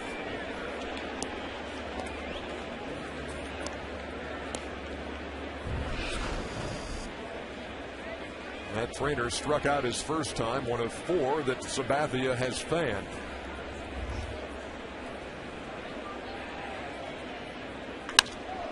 That ball's hit high and deep to left. Gardner back to the wall and watches it sail out. And the Texas Rangers are on the board.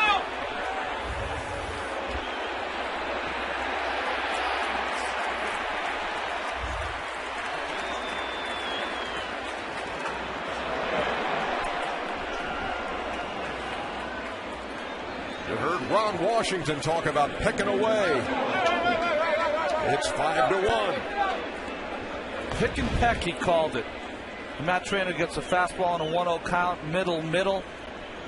And it doesn't matter who Ron Washington puts in that 7th 8th, and 9th slots in that lineup. 11 RBIs now in this series. Here's Mitch Moreland. Well, the big thing is here, you make them solos. You know, it's 5-1. No biggie. CC's been there, done that. Solo home runs. Need 5 of them just to tie. All 3 home runs hit in this game. 2 by the Yankees, 1 by the Rangers. Come with nobody on. And Moreland's behind 0-2.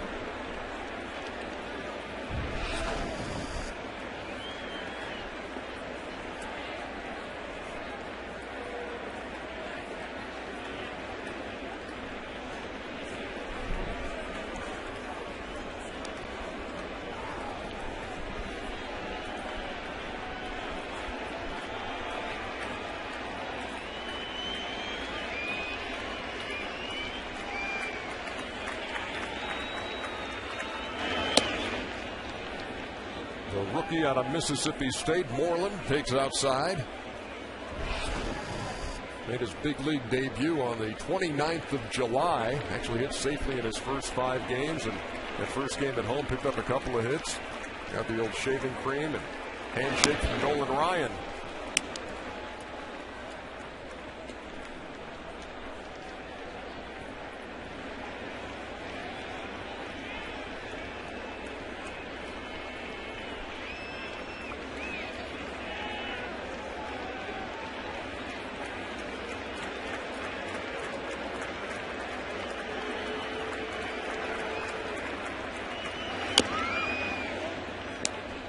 Fouls it away on the 1-2.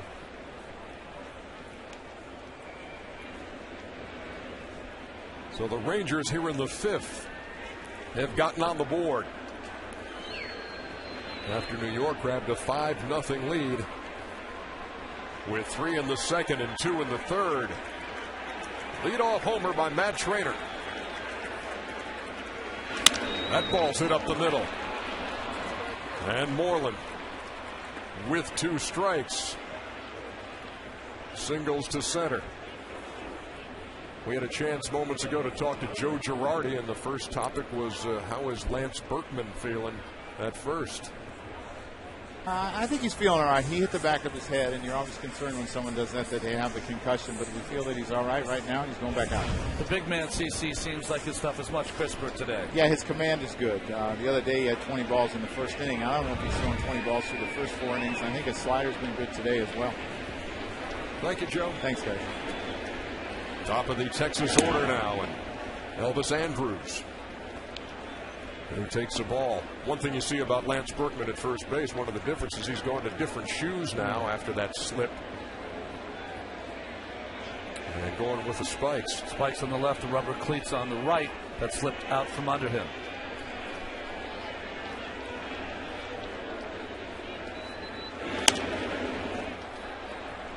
Count even to Andrus, who was 2 out of 2. Singled in the first and an infield hit in the 3rd. Stole a base and made his way to 3rd, but was stranded there. For the Rangers, man, it would be nice to add on 1, possibly 2 more and crawl back into this game.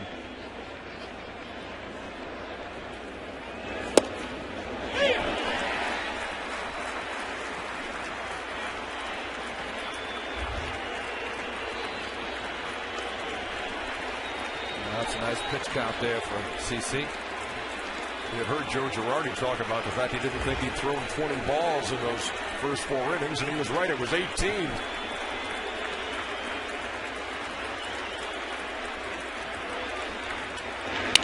That ball's hit sharply but fouled on the left side.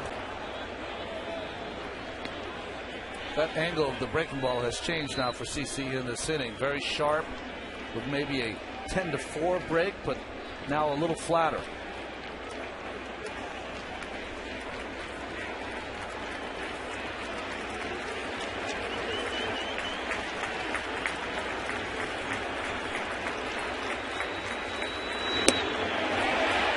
Did he check? Strike 3.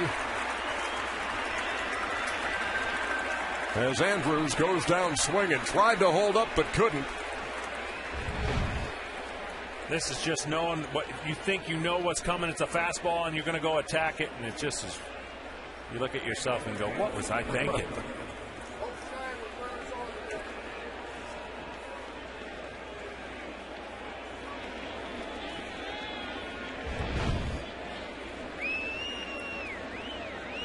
Rangers now 0 for 9 with runners on in this game 5.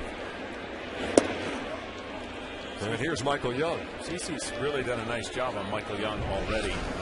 Doesn't seem like he's been able to get the barrel of the bat to the ball. He's missed on both sides of the plate. He's got him to ground ball a couple times. Michael would like to get on base before Hamilton here, create some trouble.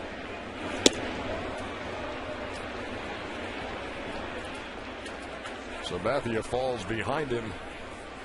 2 balls and no strikes.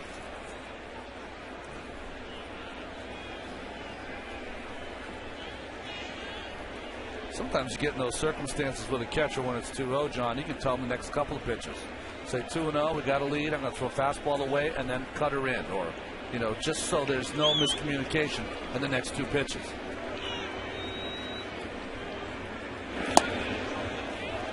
Three balls and no strikes. The looming presence of Josh Hamilton in the on-deck circle. The Rangers have scored once here in the 5th.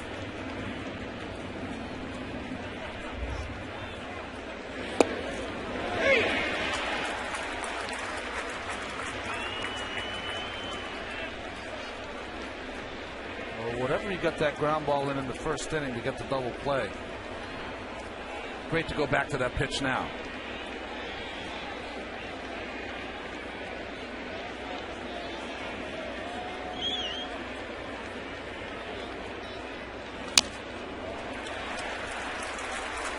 Two counts now, 2 3-1 pitches where the Rangers have been aggressively swinging on ball 4. You always look at certain situations as tipping to where an inning can go, and that certainly was ball 4.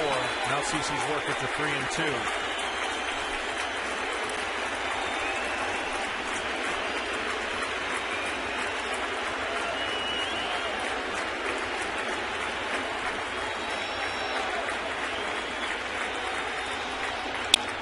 To right, and Swisher has to play it on the hop, and they're at first and second.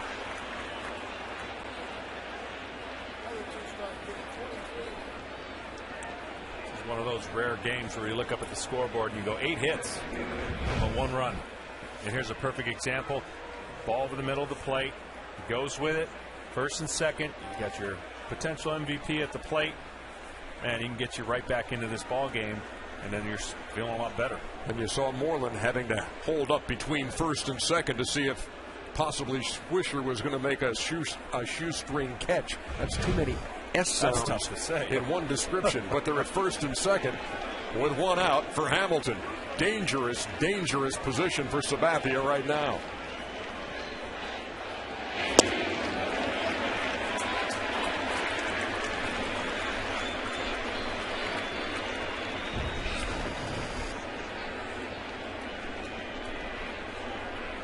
Great first pitch slider right there to get out in front 0-1.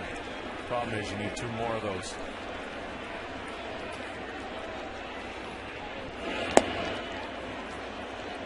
In game 1 of this series with this matchup, Hamilton wrote him out. 3-run shot in the first. Well, that was the slider that he left up in the strike zone. You notice the first 2 sliders here to Hamilton in this at bat have been in the dirt.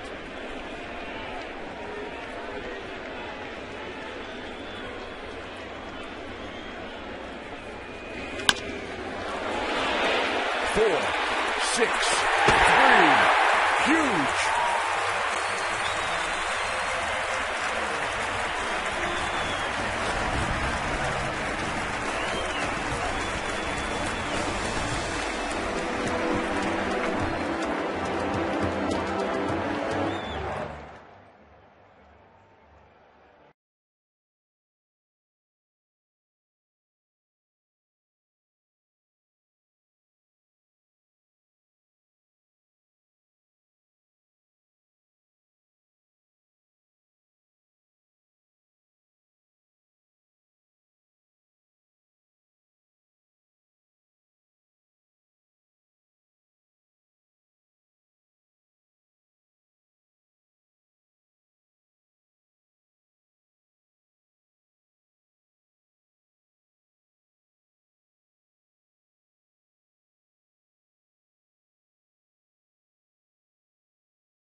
As a player, which is more difficult in the postseason, being the favorite or the underdog? Ron, you want to weigh in first? Well, I've gone to the postseason, World Series in '86 as the favorite. It makes it very difficult because everyone's shooting for you, but you know you got a good team, and you hope you pull it off. But that '86 World Series, we were down 2-0 like it was 5 minutes ago. It's tougher being the favorite. You want to be the favorite, but it's tougher being the favorite. I like the underdog. Sometimes you see favorites saying we are the underdog. Yeah. Because it's so difficult being the favorite. And the underdog feels like they're the favorite because of the underdog. So I can see it all the way around. Excellent answer, you two. David Murphy in left field for the Rangers now. A lot of times you've seen David Murphy come in and you'd see Nelson Cruz move to right. But instead, Nelson Cruz is out of the game. Craig Sager is digging to find out the reason for that.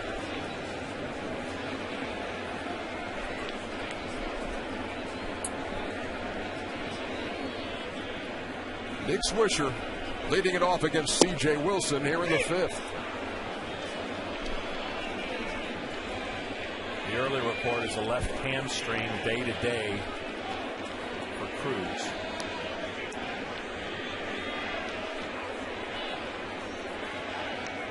Well, that certainly becomes a factor in this big picture of this best of seven as we play in Game 5.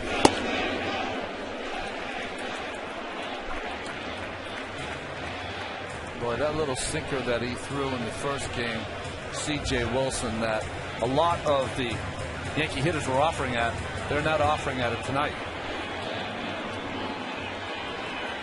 A big part of that is I don't think they respect the fastball. They don't have to adjust as much. Swisher on to lead off the fifth. You know, he had one of those Frank I needed that moments in the third inning with that home run. I mean, he had been 1 for 16 in this series without knocking in a run when he hit the solo. And it was followed moments later by Robinson Cano's fourth home run of this series.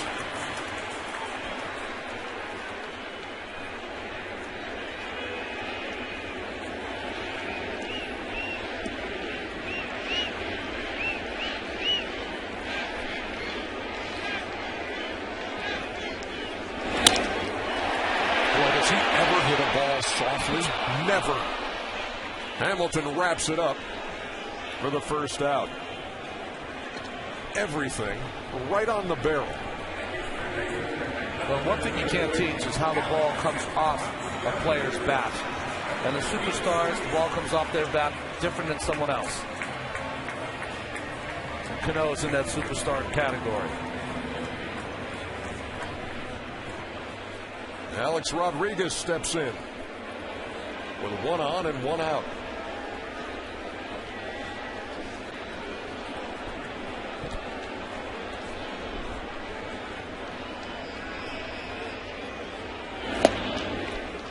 Rodriguez cuts right through it. Dinner time in New York. Just after 6 o'clock in the East for Game 5 of the American League Championship Series. And the Yankees trying to stay alive, down 3-1, but leading 5-1 over the Rangers. As Alex Rodriguez hits it to the gap in left center field.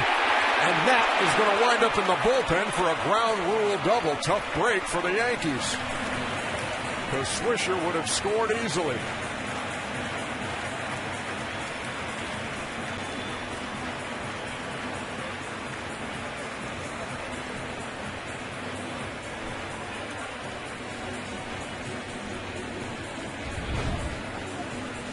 Well, the fastball, first fastball he missed, but turned it up a notch. Ball top of the strike zone. And this ball was a missile out to left center. Cost him a run, though, for the ground rule double. Mike Mannix again out to the mound to talk to C.J. Wilson. Well, you would think here they got to walk Marcus Thames to pitch to Berkman, who's batting right-handed today. And then you got to think he's stalling Taking some time.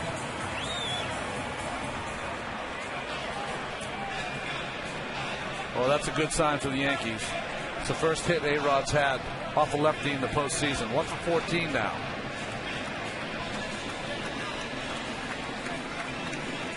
And overall, 3 for 17 in the series.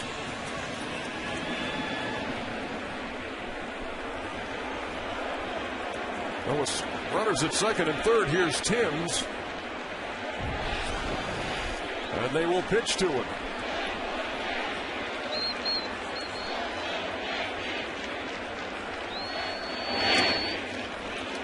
He's 0 for 2 with a pop-up to second. In fact, a couple of them, one in fair territory and one in foul territory. I don't understand this play. I think Timms would be awarded first base when you're down by 4 runs. With 1 out, you have Berkman, who is a candidate for a double play ball. Well, this might be one of those intentional, unintentional walks where they just throw balls down in the dirt, see if they can get them to swing. But I'm with you, Ron. I mean, the percentages will play a lot better with the next guy. Problem is, if you're bouncing balls in there because you want them to swing over, you end up with a pass ball with a runner on third. And now they're gonna do it. They gave him two potential swings and misses at it, and now they're gonna walk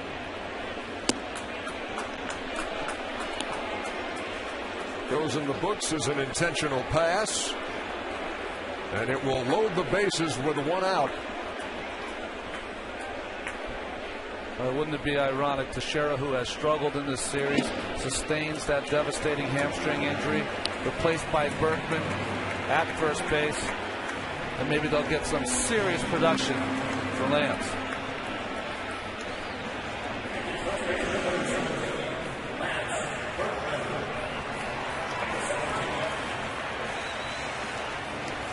Berkman walked in the second, flied out to right in the third. Slipped and fell, trying to catch a pop-up in foul territory, and got the wind knocked out of him. And he's up there with the bases loaded in a 5-1 game.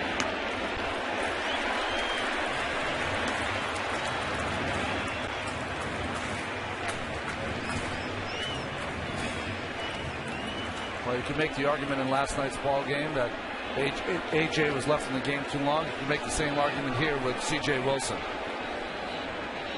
Berkman 0 for 4 from the right side in the postseason. Swings right through that, a ball and a strike.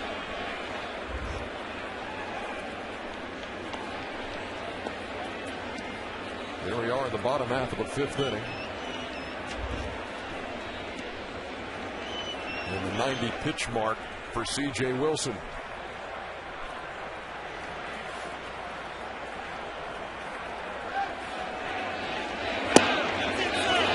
Takes 2-1.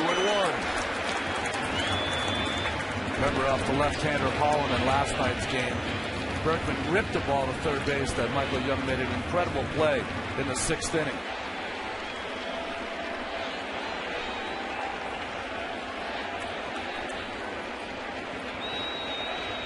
C.J. Wilson hoping to induce a ground ball to produce an inning-ending double play here against Berkman. This one's in the air to straightaway center. Josh Hamilton has room, but that will score a run. And Rodriguez will tag at second and move to third. Swisher scores the 6th New York run at 6-1.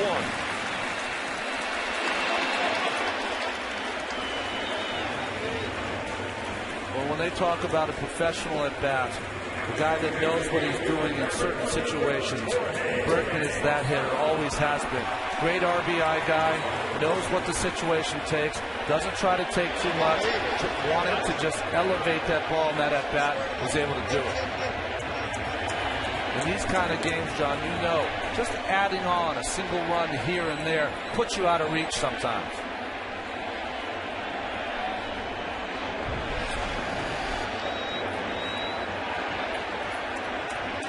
Here's Posada, 2 out of 2 with a single and a double. He scored a run, he's knocked one in.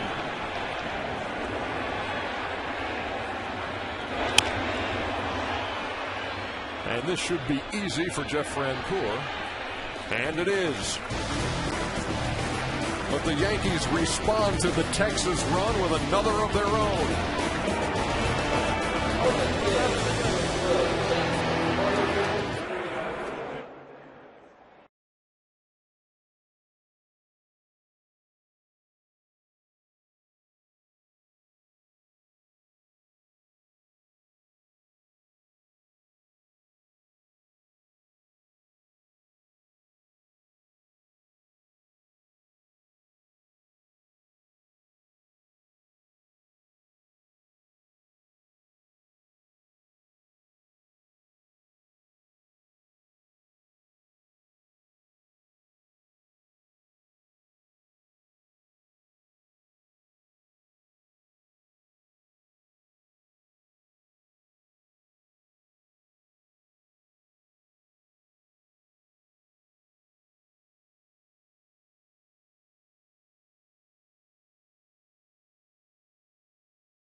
Nice little video postcard for you.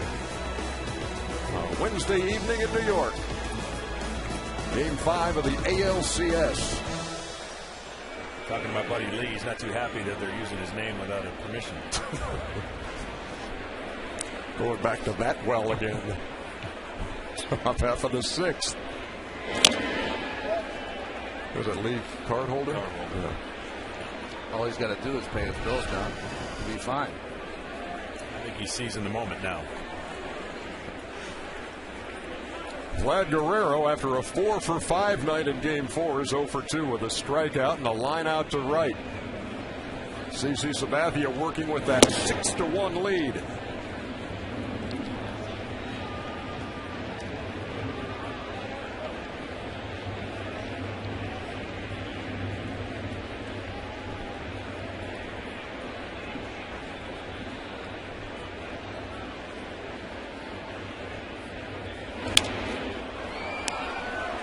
CC may have one of the biggest gloves I've ever seen for a starting pitcher. Looks like a center fielder's.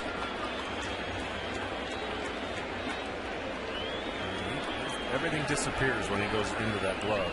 Well, your teammate Maddox used to use a big glove, didn't he? Yeah, he'd open it wide. He didn't want to give away any pitches.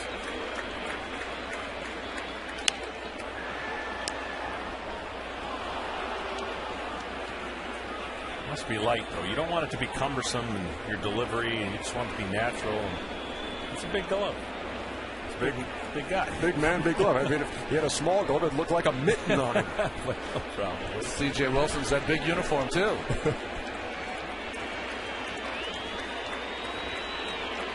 Here's the 1-2. Made Vlad look bad. 1 out.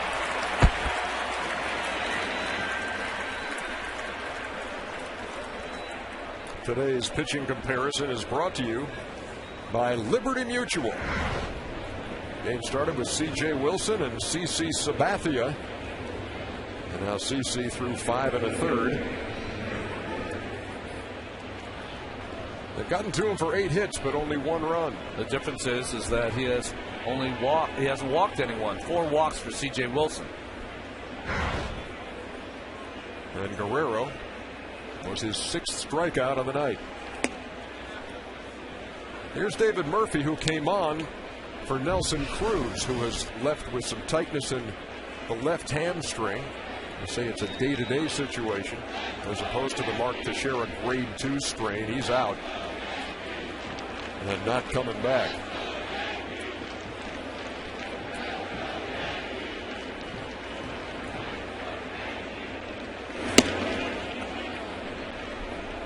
Two balls and no strikes. More on Nelly Cruz. Here's Craig. Well, AJ, the injury to Nelly Cruz happened when he was chasing down that double by Jorge Posada in the corner. You wonder why come out in a postseason game if it's not that serious. Well, Nelly Cruz has been on the disabled list 3 times this year with hamstring injuries, twice with that left hamstring, most recently in August. So they don't want to take any chances. Team athletic trainer Jamie Reed said, listen, you go back in the training room, tell Ron Washington to take him out of the game. Thank you very much, Craig. And a great point about the hamstring problems he's had. It limited him to 108 games this year.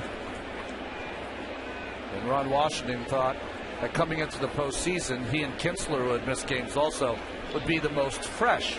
But sometimes those injuries linger and they resurface in the postseason. 2-1 to Murphy. And the count 3-1. An interesting game for CC. He's thrown a lot of good pitches, but he's given up 8 hits, and it just doesn't seem like the rhythm between him and Posada. And just throwing strikes, 6-1 game, trying to get a couple more innings in.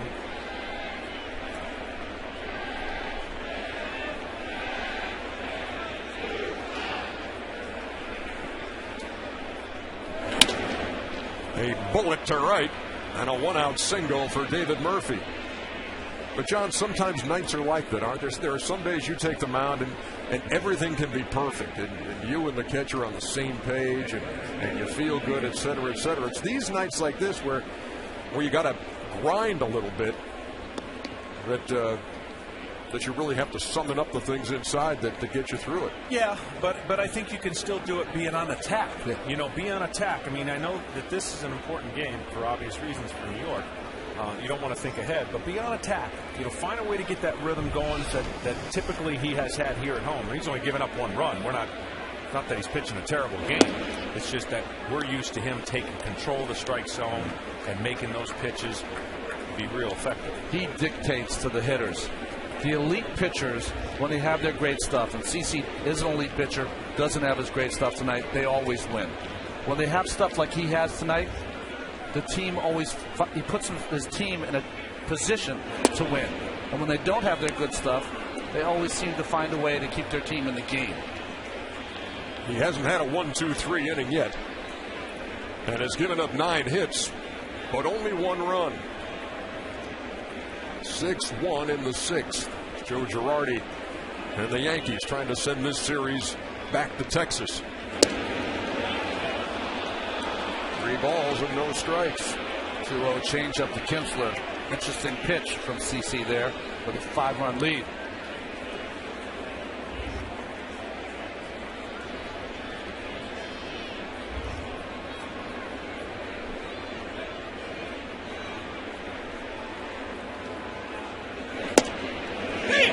Taking all the way, 3 balls and 1 strike. This has been the count where the Texas hitters' aggressiveness has come back to haunt them a little bit.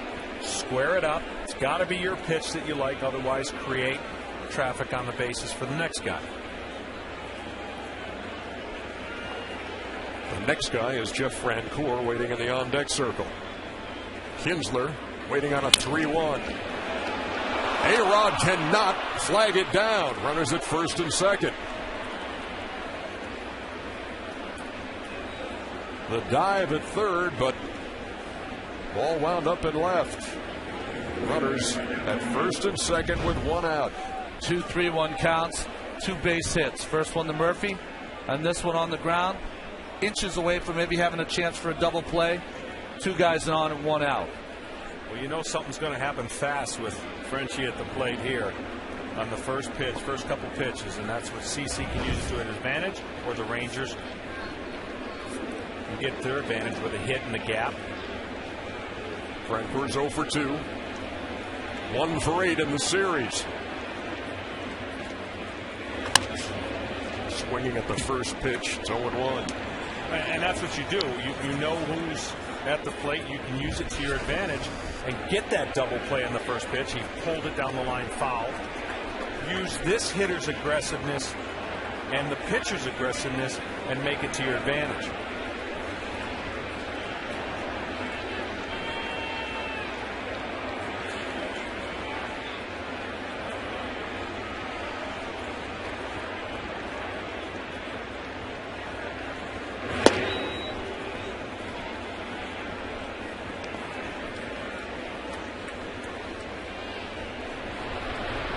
Number 39 is Kerry Wood, as he loosens up here in the 6th. There's an ABC formula. He's part B. C would be Rivera.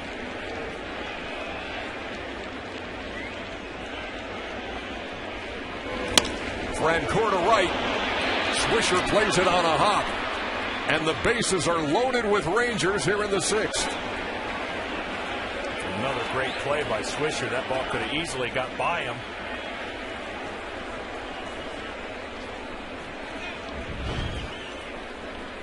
Well, Sabathia had Francour's number, but his last at bat was a bullet to Jeter for an out. And here a base hit now, 3 for 16 off Sabathia. Base runner Murphy had the hold because of the charging Swisher. But you're right, got that on the short hop, but able to hold the runners with the bases loaded. Had a couple of those today in right field. Bases are loaded after a strikeout of Vlad Guerrero. 3 consecutive singles by Murphy, Kinsler, and Francoeur. What's the most hits you've ever seen without giving up more than 1 run? Well, we're approaching it, huh?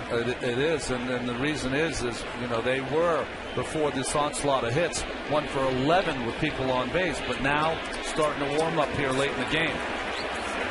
What did Ron Washington say? Picking and pecking. And here's Matt Trainer, who homered his last time with nobody on.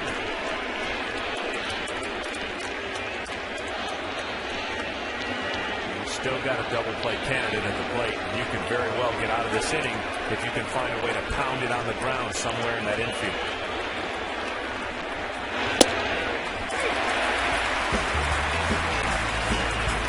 This is how the Rangers scored their only run of the game so far. The Trainer's solo shot in the 5th. You don't mind, you'd give up the solo shot for the ground ball here, though, wouldn't you, John? Absolutely.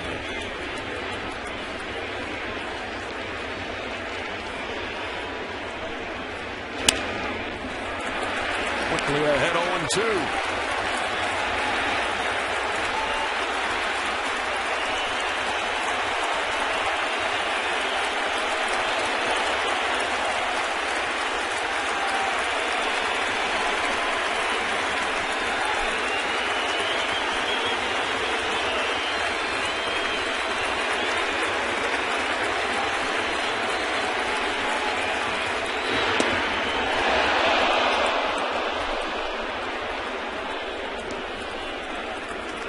Pitches that the Rangers have not been able to hold up on is the slider down at their foot. This one was supposed to be down there, but it wasn't able to pull it down in that area and see if he can make the adjustment.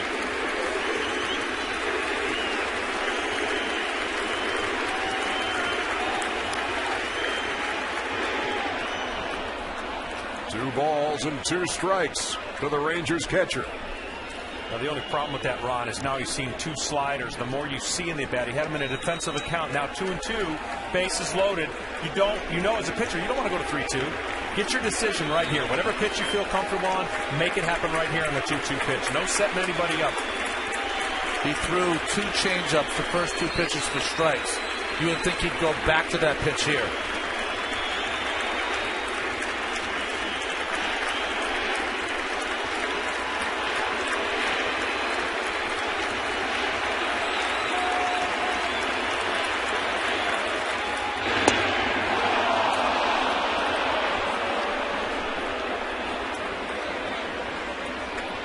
So another bad one forces in a run. It's a sinker that he calls a dead fish, kind of like a changeup. He throws it harder than most people, 86 to 85 miles an hour. Has downward action, trying to get the head of the bat, trying to get the hitter to get way out in front. But he didn't bite. Patience right here as a hitter to be able to see your pitch. And the guts of a pitcher to either throw that slider back foot or that same dead fish fastball.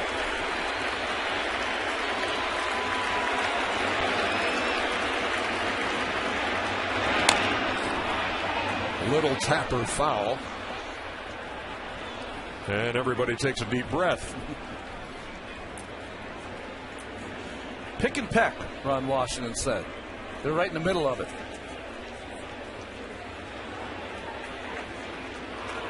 And the reason you know what kind of hitter you have. If you have an aggressive hitter, 3-2, you can get away with a ball that he might swing at.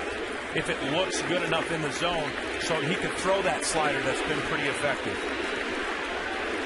You would think, though, without throwing one fastball on this at-bat, and he wanted to stay away from it because he did hit the solo home run on the fastball. Down and away, on the corner, he's got to be able to get Trainer out.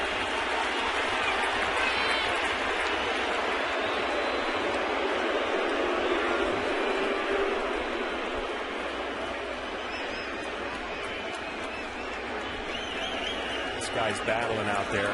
It's not been his prototypical game. 11 hits. Bases loaded right here. He's battling. This is a big pitch in the game. Rounded to third.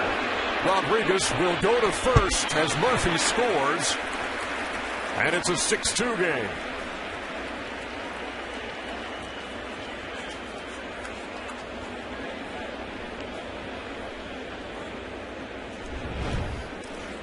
What in that bat by Trainer. Not hit hard enough to turn two. A-Rod looked to home but had no play there.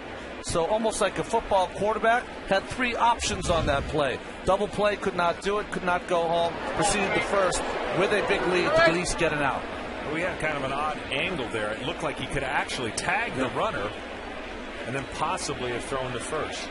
That's one of those things you don't see because in fielding the ball, you don't notice anything around you that's that close.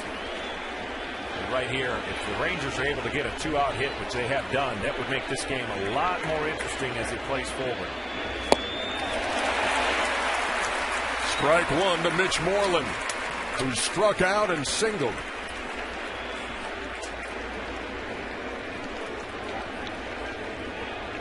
Runners at second and third in what is now a 6-2 game.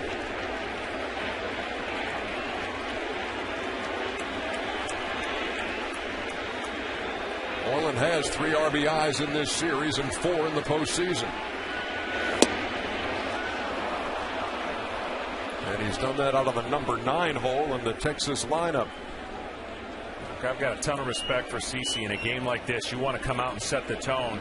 He has really battled and kept his team in it. This could have got away from him in a couple different innings. And right now, he could see he knows he's got to get through this batter. Probably going to be it. Turn it over to the bullpen, and they're going to Texas to play another game in the New York formula. We wait for pitch number 107 from CeCe.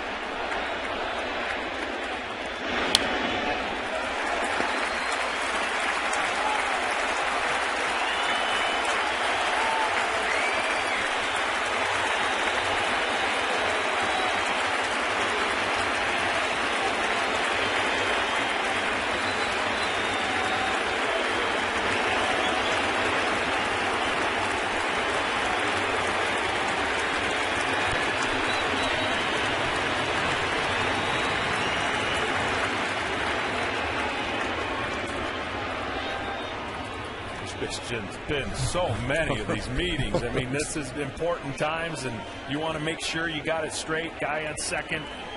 Catcher's always looking to see if they're given any kind of sign or location. All kinds of things that go on in the middle of a game. You've got to make sure you're on the same page.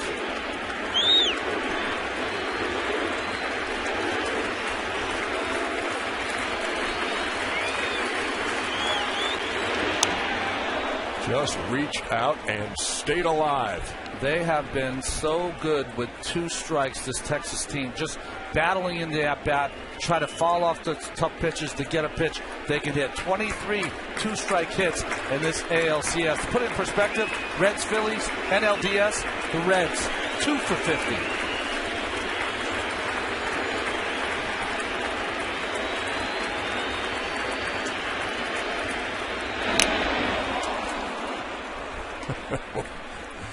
What a battle. Sabathia and Mitch Moreland.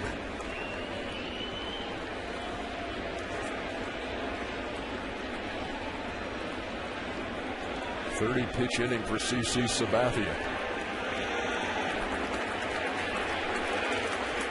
2 runners in scoring position with 2 out.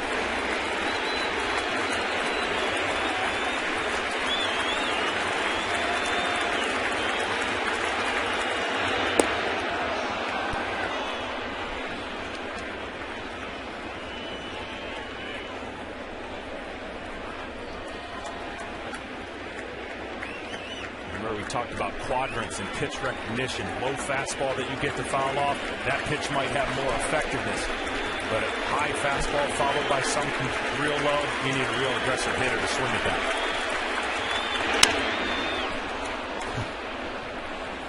When you're a kid on a road trip with your family and your dad goes over the bump and your heart goes into your stomach, there's 50,000 like that right now. Here's a perfect setup. That ball was off the plate. That was a fastball that he extended himself to go foul. If he wants to get him on a pitch that he could bite, follow it up with a hard slider away and maybe get Mitch to swing at this one because of where the last pitch was run.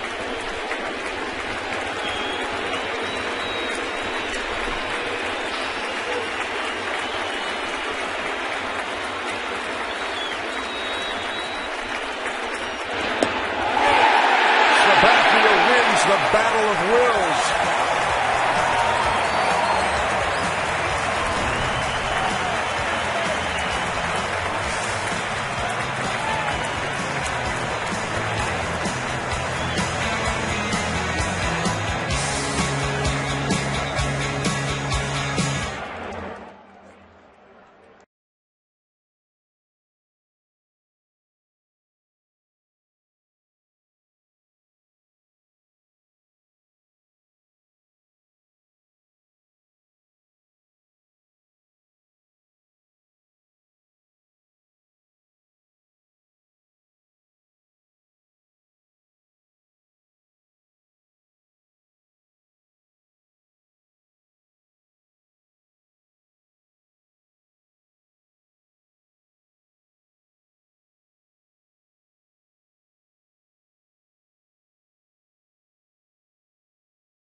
And your name is Michael Kirkman, and you're making your postseason debut.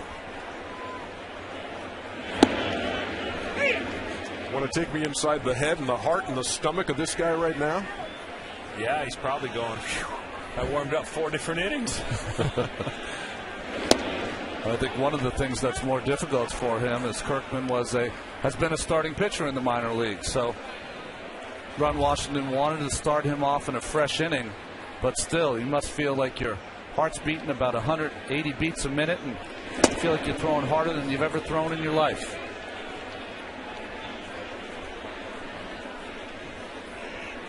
Granderson is singled and flied out to center.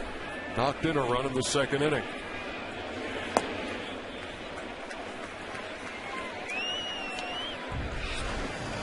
While we've seen plenty of Darren Oliver and Derek Holland and Clay Rapata in this series, lefties out of the bullpen, this is the first for Kirkman.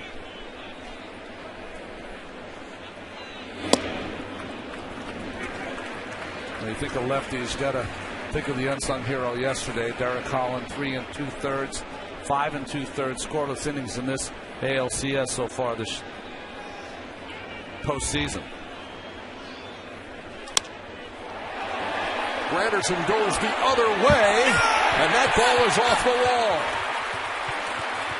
Stand-up double to lead off the 6th.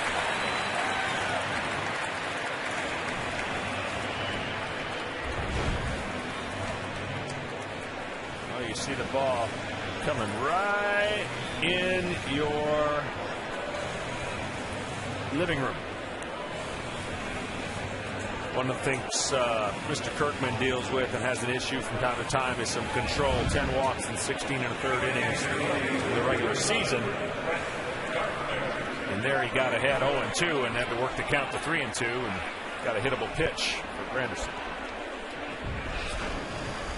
Brett Gardner is struck out in both plate appearances. He bats now with Granderson at second.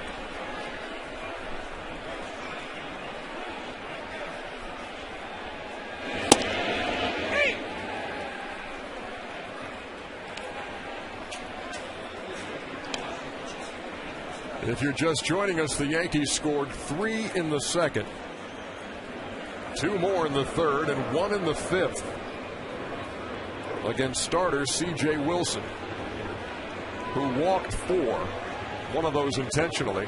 The 3 unintentional walks all scored. But then fouled by Gardner. And it's 0-2.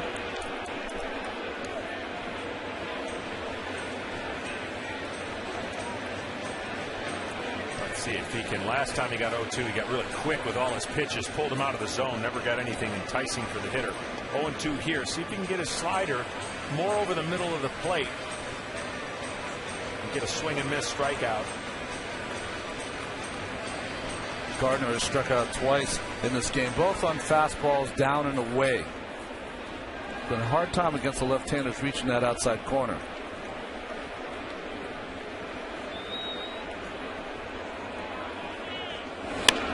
Bunting with 2 strikes. Young throws him out as Granderson moves to third. Now batting for the Yankees, number 2, Derek Jeter. When Derek Jeter is introduced here at Yankee Stadium, every time he comes to the plate, it is the voice of Bob Shepard, who for 57 years was the PA announcer here at Yankee Stadium. He died at the age of 99 in July of this year. Would have been 100 years old today.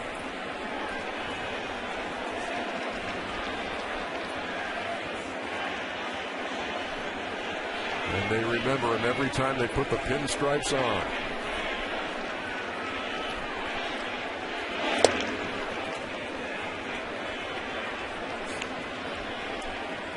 Check in with Craig Sager. Craig? Well, you may wonder why it's just Derek Jeter that Bob Shepard continues to announce. That's because Derek Jeter had a lot of respect to him, went over to his house, had him record that separately. He always wanted, as long as he's a Yankee, to have Bob Shepard introduce him. So Derek Jeter did that on his own several years ago. Great tribute from the Yankee captain. for the Yankee voice. Third straight hitter that Kirkman has gone ahead 0-2 on. Granderson fought back to a full count before he doubled. Gardner laid down a sacrifice bunt that has Granderson at third with one out. Jeter trying to add to the Yankees' 4-run advantage.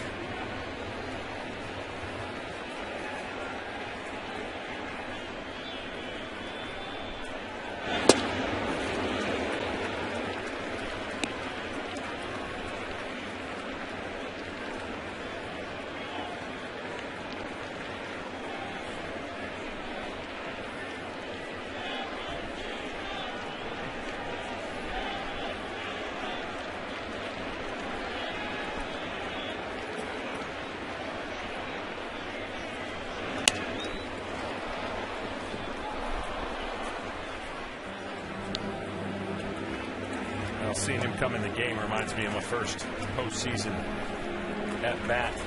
I wasn't quite ready as I thought I was. They changed the game time on me. I had to rush my warm-ups. I had like 8 minutes to warm up, and the first batter of the game took me deep. Wake-up call. Hello, Orlando Merced. Why does that not surprise me, Smoltzy? Well, as the quick version goes, I'm in the training room getting ready, and no one had told me that the time of the TV had changed. That's when they had all these 38, 48 starting times. And I got a call in the training room, and the trainer says, yep, all right, he's right here, got it. He says, you got 12 minutes to get ready for the first pitch. And I was panic mode from that point on, running to the bullpen. Kirkman's 2-2. And the whole way I said, we're starting the game when I'm ready. We're starting the game when I'm ready. I'm running down there, man. I panicked, and I got loose so quick. And I got out to the mound. Place is packed. And now that you're on this side of it, you know that you start when we're ready. Yeah, exactly.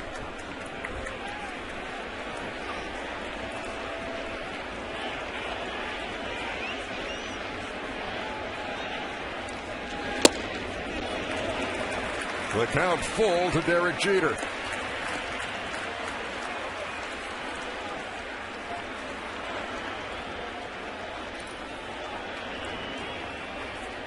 Sacrifice fly from Berkman in the 5th. See if Jeter can get this run here in the 6th.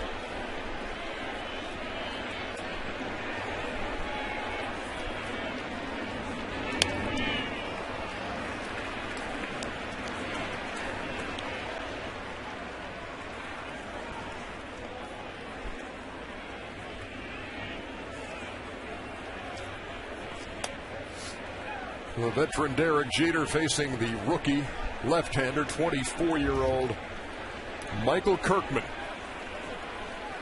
Jeter's played in more playoff games than he can remember, and this is the first time around for Kirkman. Comes in the bottom of the 6th in Game 5.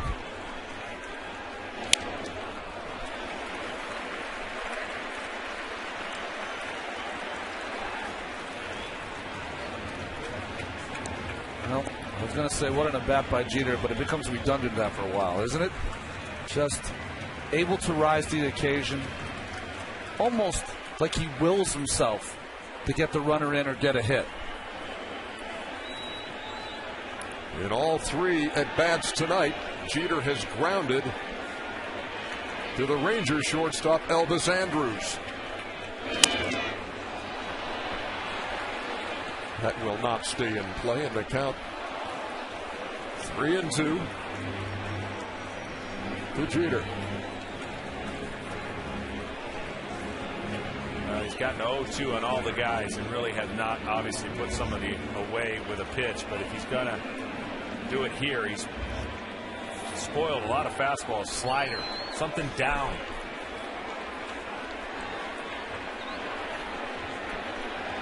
Worst case scenario, you walk him, set up for the double play. So if they're going to go with the fastball in, try to freeze him.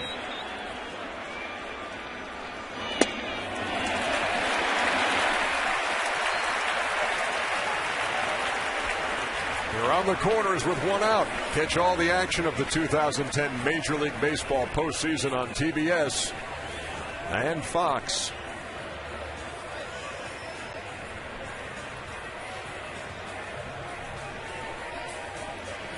For the teams that played for it all last year, the Phillies down 2-1 to the San Francisco Giants. The Yankees, who won it all, trying to stave off elimination here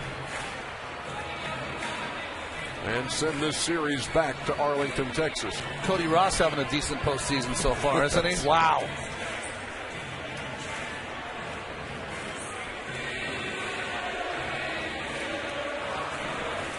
And fans discovering that you can have that dynamic starting pitching like the H2O factor they got going on in Philadelphia.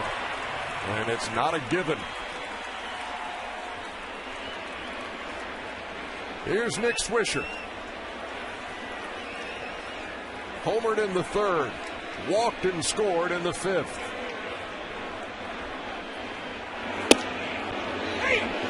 What do you think's going to happen here? Think he's going to go 0-2? Kirkman. In his postseason career, Nick Swisher 0 for 24 with runners in scoring position. He's got Granderson out there at third.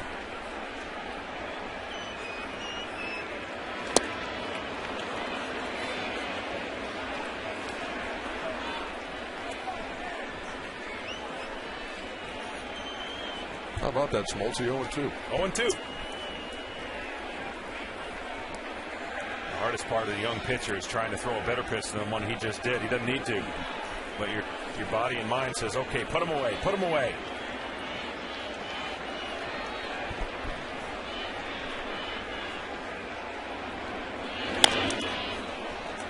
Tapped foul up there toward third.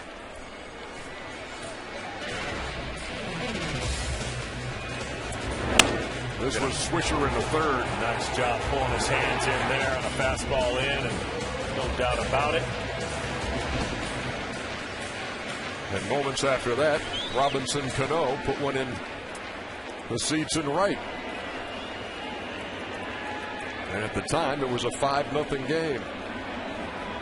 The Yankees answered the Rangers run in the fifth. Can they answer again here in the sixth?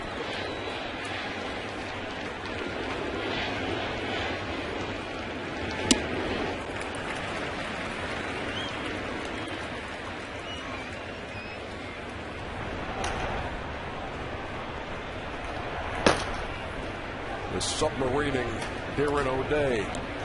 Known as Darren every day.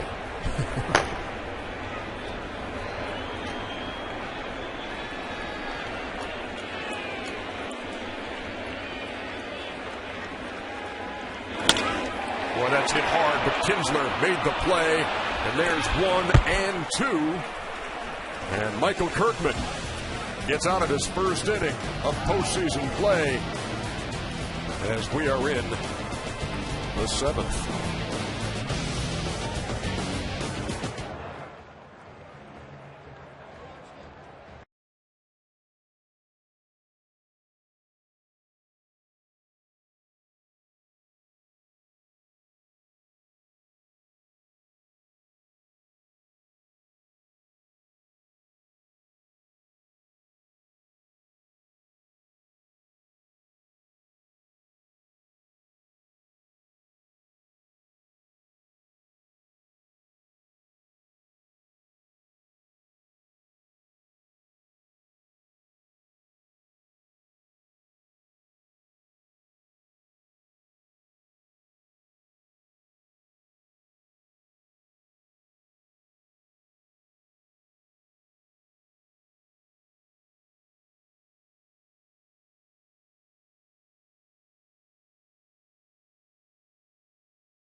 accounts and descriptions of this game may not be disseminated without express written consent. 6 innings in the books. We're in the 7th at Yankee Stadium. Game 5 of the American League Championship Series. And the Rangers with a 3-1 advantage in the series. Down 6-2 with the top of the order, and Elvis Andrus takes a strike.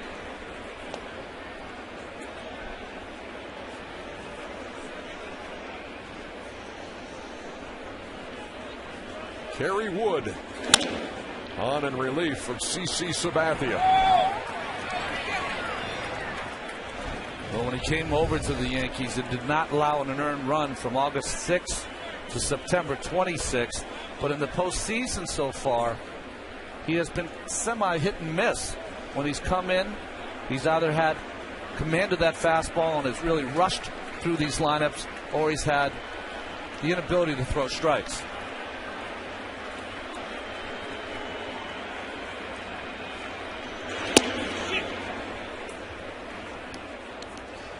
He can still rush it up there at 95.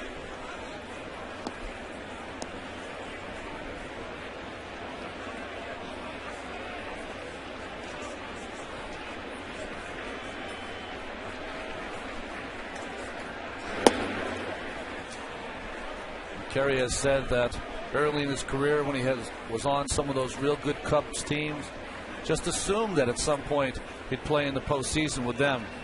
This is his chance.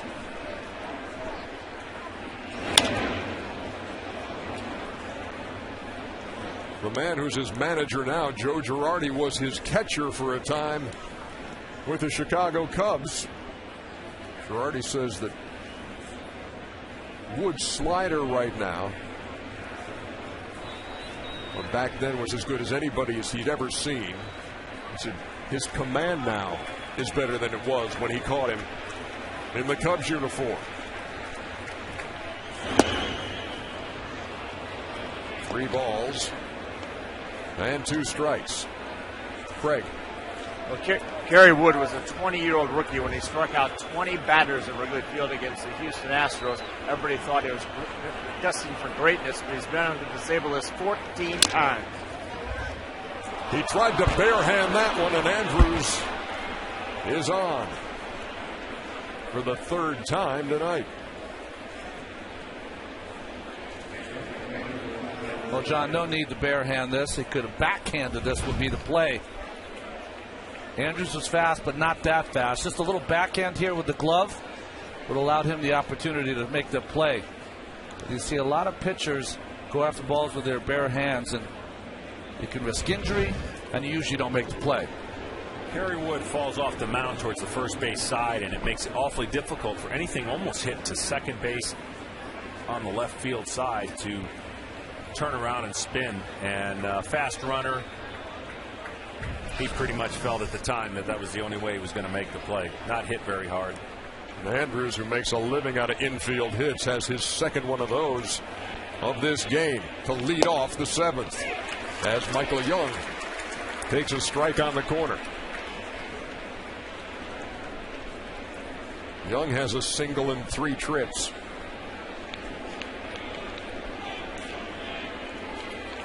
I still expect the Rangers to try and steal some bases, even down 4 runs. Kerry Wood got a decent move as we've seen, but still can be slow to home plate. Well, Ron Washington calls it a balk move, and why does he think it's a balk move? Kerry will really move that front knee just before he spins and throws to first base. It got Ian Kinsler earlier in the series. That came in game 1 after that big Yankee rally. And Andrus leaning just a touch too, but gets back.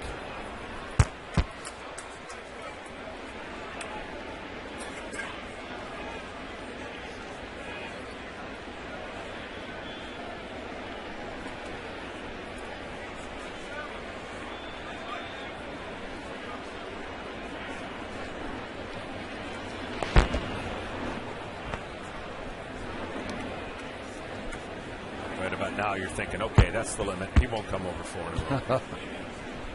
I'm going. Well, the one thing when you call that from Posada to Wood to throw over. Can't lose your commitment to the plate and the batter. Young's too good of a hitter. You saw Tony Pena, bench coach.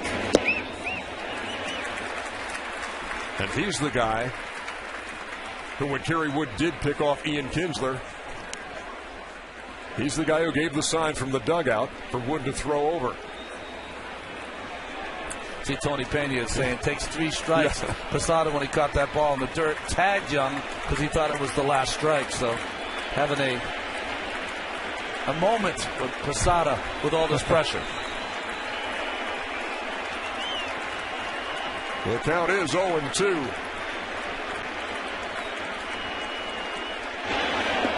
Breaking pitch never came down and sailed to the screen. And now Andrews in scoring position with nobody out. Well, all the throws over to no avail.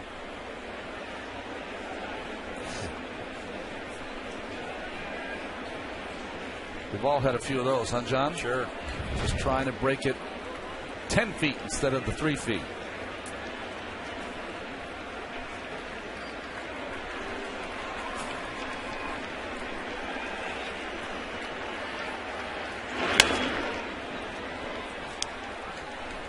Mine, though, pretty much went down the 55-foot realm. You wanted to beat up the catcher on the way back to the backstop. Yeah.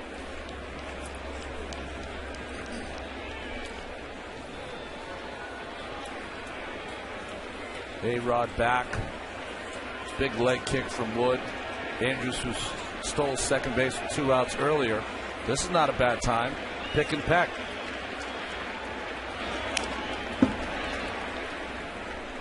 Young just did get a piece. All in 2 strikes.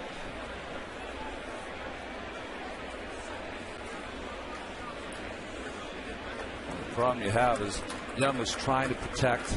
What if he hits a soft liner somewhere? That's 2 outs and on your way out of the inning.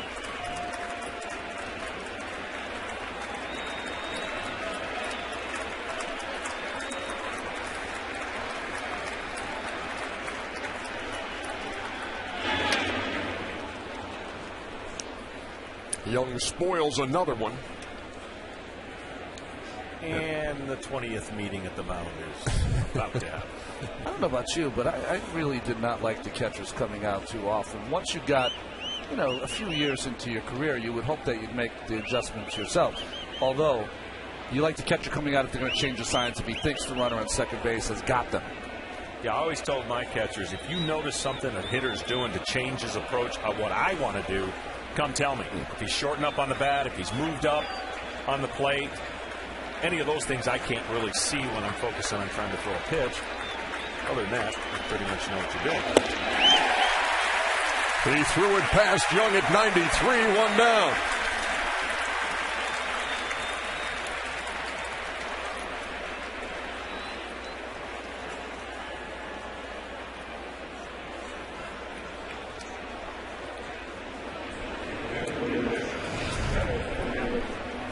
Josh Hamilton at the plate has 4 home runs in this American League Championship Series. Nobody's ever had more.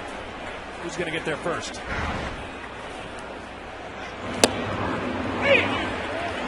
Cano or Hamilton? Well, I know who Texas fans are saying.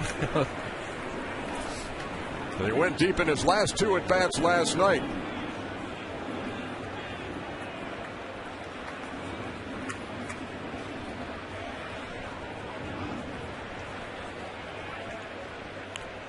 Think about Hamilton, and that's why his .359 average shows what kind of hitter he is. Very rarely do you have a power hitter of his renown, and there's no shift really in the infield. Shortstop Jeter's up the middle, but everyone else where you should be for even a right-handed hitter. They have him picked off, and they got him.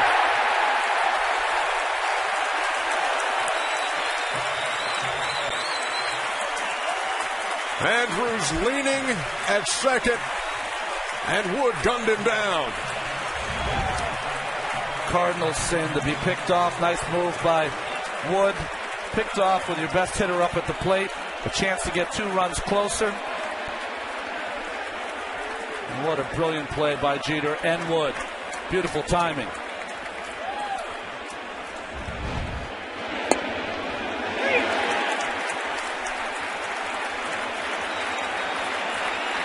So he gets Kinsler in game 1, Andrews here in game 5. And he's got Hamilton 0-2.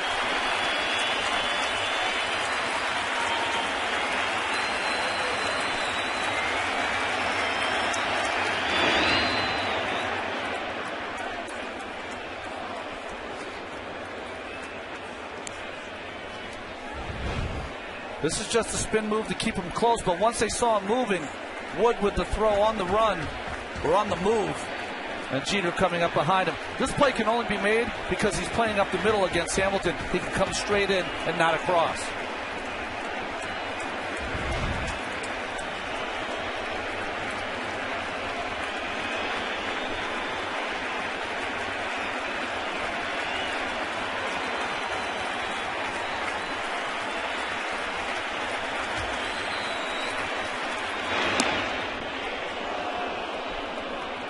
Two with 2 out.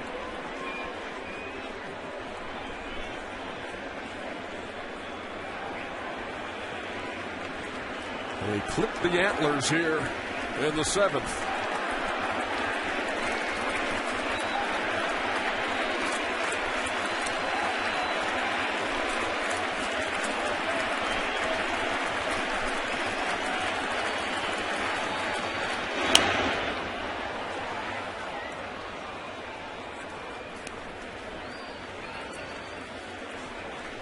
Hamilton has 1 out of 3 tonight, singled sharply in the first.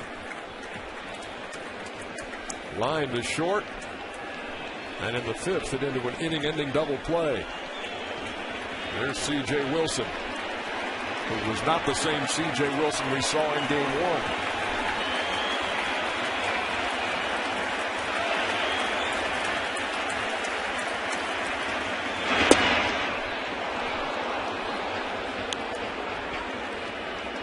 If he doesn't swing at the breaking pitches in the dirt, according to Ron Washington, no pitches can get him out.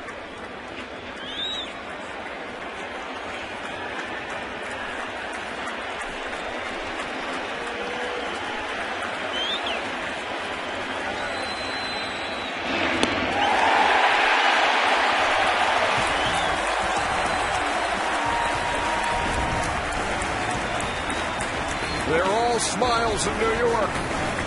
It's time to stretch.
We move to the bottom half of the 7th inning at Yankee Stadium. Ernie Johnson and John Smoltz, Ron Darling at your service. Thanks for being with us tonight on TBS for Game 5. And the New York Yankees with CC Sabathia on the mound. There are some nights where he's pretty untouchable. This one was one of those grinded out nights, but he's held the Rangers in check. You know, in some ways, I was even more impressed with his effort tonight.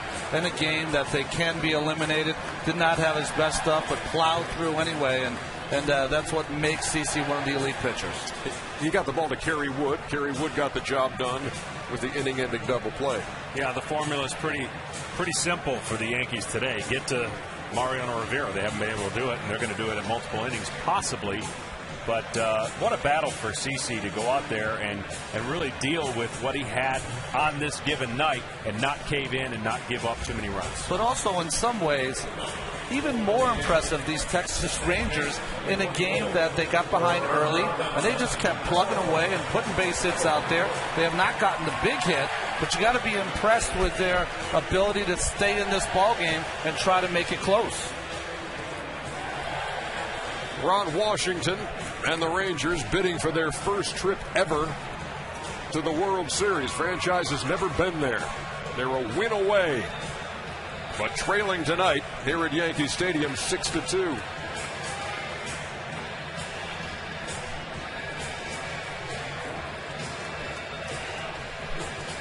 Robinson Cano will lead it off in the bottom half of the 7th.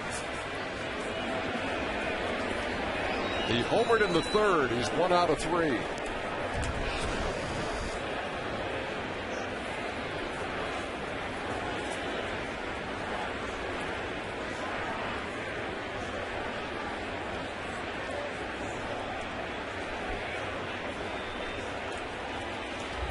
Michael Kirkman begins his 2nd inning of postseason work. Well, just a little breaking ball away, and after the home run by Swisher back-to-back from Cano, who has been equally as impressive as Hamilton. Lazy fly ball to center that Hamilton handles for the first out. And boy, was he upset he missed that pitch. Has not happened often, if at all, in this series. Watch right here. He's got it sighted in, and then, oh, man.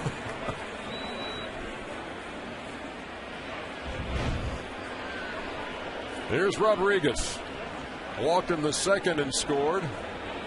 Lined out to Young at 3rd. Doubled in the 5th.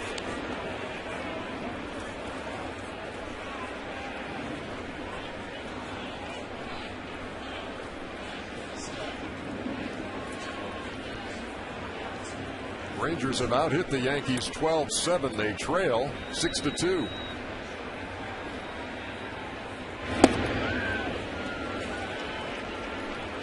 Had this game really been a 1-run or possibly a 2-run game, I think we might see Mariano warming up right now. But right now it looks like Kerry Wood's going to go back out with the Terminator waiting in the wings.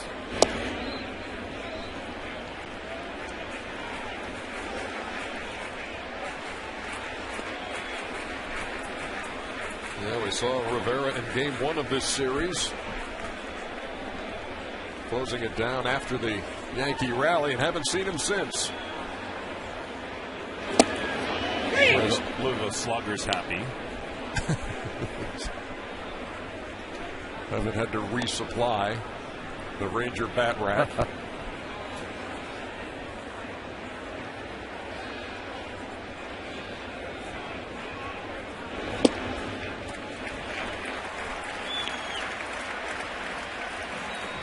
Rodriguez draws the 1-out walk. Sports fans, listen up to what some of the biggest names in sports have to say about today's hot topics, like Boomer Esiason on the Philadelphia Eagles quarterback situation, or Doug Flutie on his top 5 college football teams. Check out Behind the Mic, presented by Allstate, exclusively on SI.com.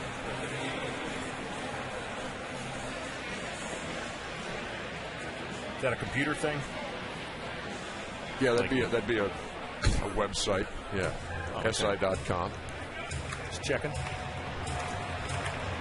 Good place to go for all sports.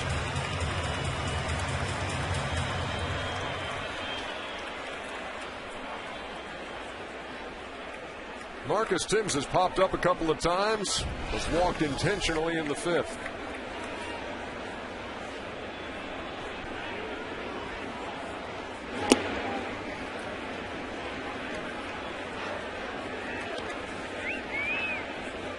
So, Ron, John talked about his first postseason experience and about not knowing when the game started. What can you relate to? Well, I don't have that excuse. I knew exactly when the game started, and I was fresh and ready to go. It didn't help me, though. First batter I faced, Billy Doran, underrated, great second baseman for those Houston Astros team, grounded out. But when the end of the inning was done, 2 runs were across, so I didn't have much success the first time around either, John.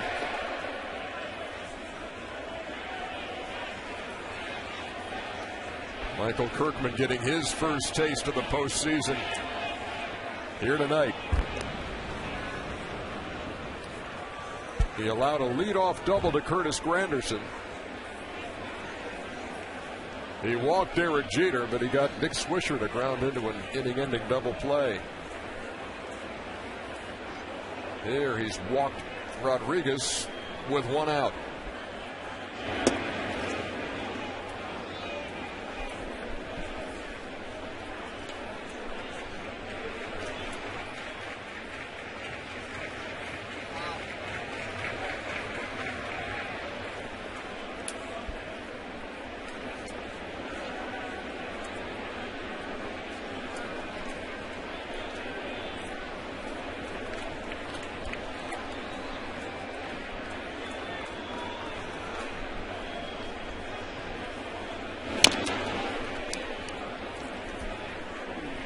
Two balls and 2 strikes to Marcus Timms.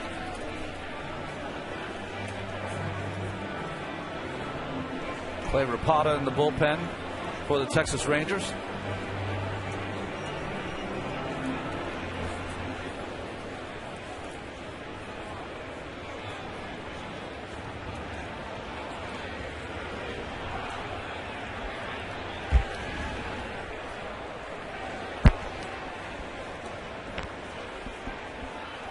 Rangers have been road warriors here in the postseason, 5-0. Team ERA of a flat 1. Tonight they trail 6-2, and that perfect road record in jeopardy. There goes Rodriguez.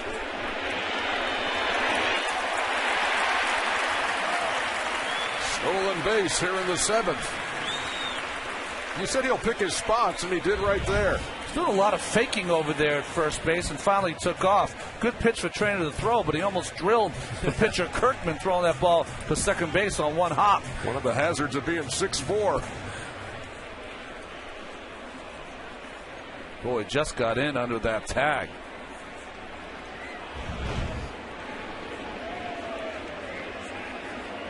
The payoff to the Yankees DH. Down the line and left. And just foul.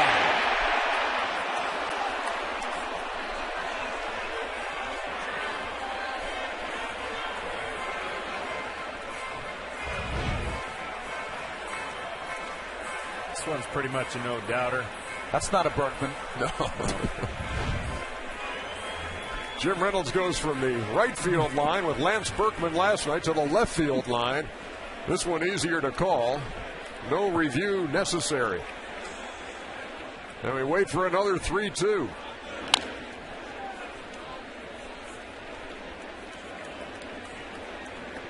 That ball taps foul right down there next to Craig Sager and producer Ben Bowman.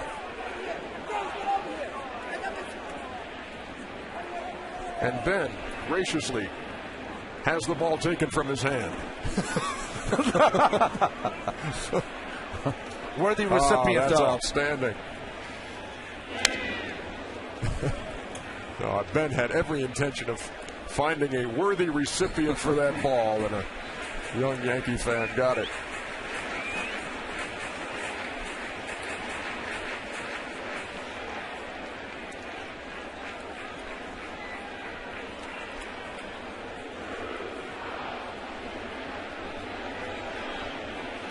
Rodriguez with his lead at second. And Tim's waiting for another 3-2 from Kirkman. Work for Wood, why not?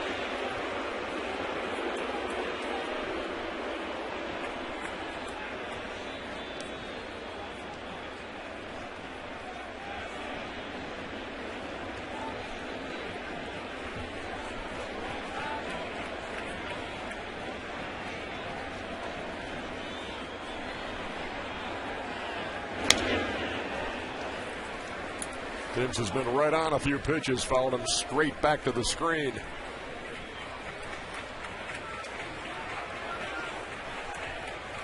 See if we can find out how many baseballs they went through this game. This game? Several. And a lot.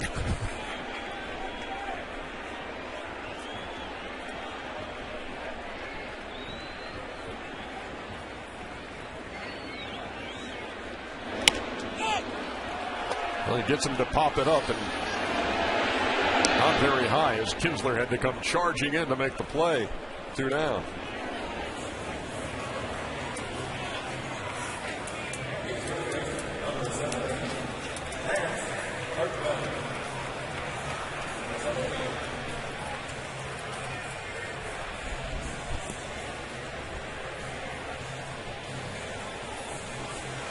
Well, here's Lance Berkman.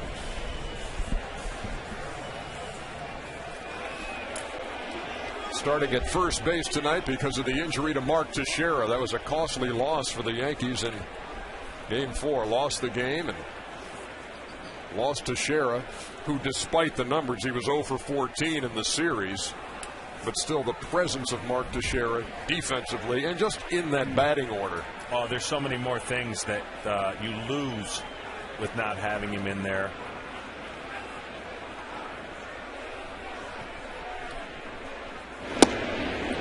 Berkman takes a strike, and then earlier in this game, Berkman feet went out from under him as he chased down a pop-up. Got the wind knocked out of him and may have hit his head a little bit or snapped his neck. But he was able to stay in the game.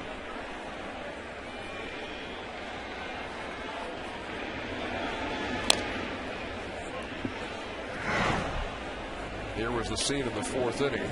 I mean, his feet go straight out from under. Banged up against that board. Said that it snapped his neck. Also knocked the wind out of him. The smelling salts to revive him. He's had a nice offensive game, though. He's walked and scored a run and produced a run with a sacrifice fly. Little change of spikes, and traction's been good.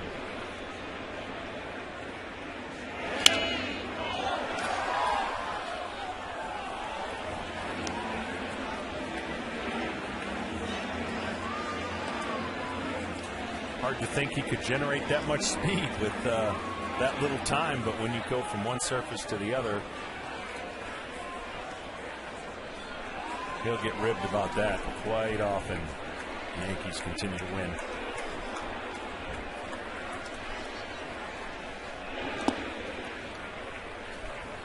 Trainer kept it in front. It's a ball and 2 strikes. Game's pretty ruthless. If they know you're okay, they're going to wear you out. Just ask Mick Kelleher, Yankees first base coach, who had that ball deflect just below the belt in the Minnesota series. And heard about it for. That's one thing the Yankees could do during all that time off between series is talk to Mick. He started the season. He was about 5'10". He's 5'2" right now after this beating.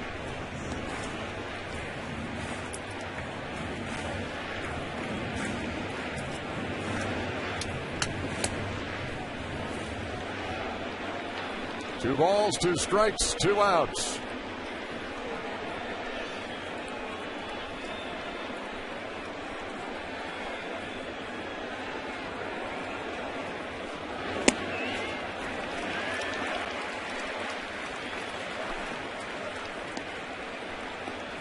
A little bit of a funky mechanics, Ron. He's 6'4", but he doesn't pitch tall like a 6'4" guy. You see all the little way that he stands on the stretch, kind of goes down before he goes up, which could lead to a little bit of the inconsistency on throwing strikes. kind of pushes the ball up there. In his inning of 2/3 of work, that was his 49th pitch. I always felt for a tall pitcher. I mean, you know, pitching, some people say, is not an athletic position, but you got to be able to do things over and over again the same. And some guys don't pitch as tall as they are, and some small guys don't pitch as small as they are. Try to find a happy medium in between.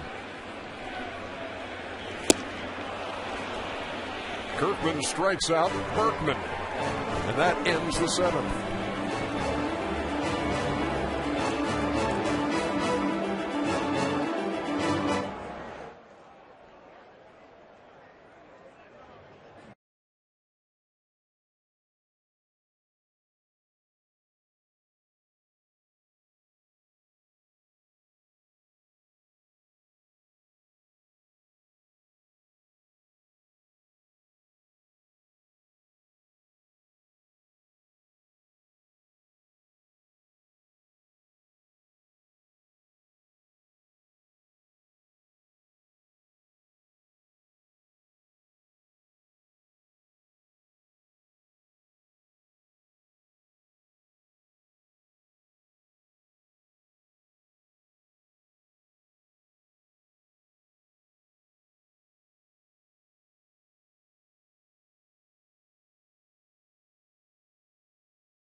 Conan's new show premieres November 8th right here on TBS. I'm telling you guys, you missed out how fun that is. I love Kareem in the back. Yeah, he doesn't think it's too funny back there. Well, no, they superimposed him in there. There's a tapper by Guerrero back to Wood to start off the top of the 8th. Let's go down to the field to Craig Sager for a Bank of America game break. Well, over the National League Championship Series, the Philadelphia Phillies down 2-1 to the San Francisco Giants will try to even the series. That game will be playing momentarily. It will be Joe Blanton from the Phillies against rookie Madison Bumgarner of the Giants. Coverage on Fox coming up momentarily. All right, thank you, Segs. Joe Buck, Tim McCarver on the call of the National League Championship Series and the World Series on Fox. Here's David Murphy, who came on for Nelson Cruz. Cruz leaving with some tightness in his left hamstring. And we'll have to see if indeed this series does continue in Arlington in a couple of days, what Cruz status is. One of their big producers offensively.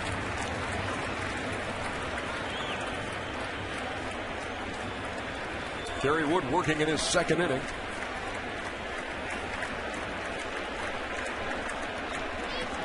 allowed a hit but picked off Elvis Andrus in the 7th, and then had a couple of strikeouts to go with it. And there's his 3rd in an inning and 2/3. Well, this is why you acquire people like Kerry Wood. They can have shutdown innings where the ball is not put in play.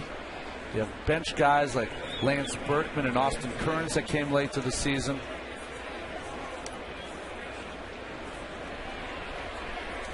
And the final answer.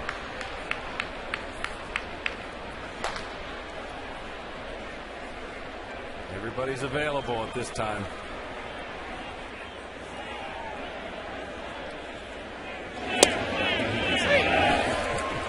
Well, I know you said A, B, and C. You didn't give a D. Nope, there is no D. 10 Rangers have struck out here in Game 5.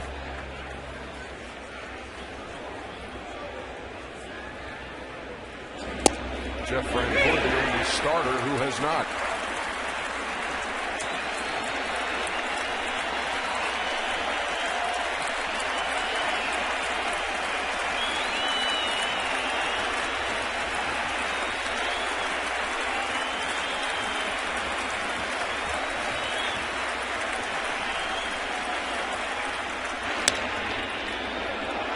Rodriguez with the diving stop and throws him out.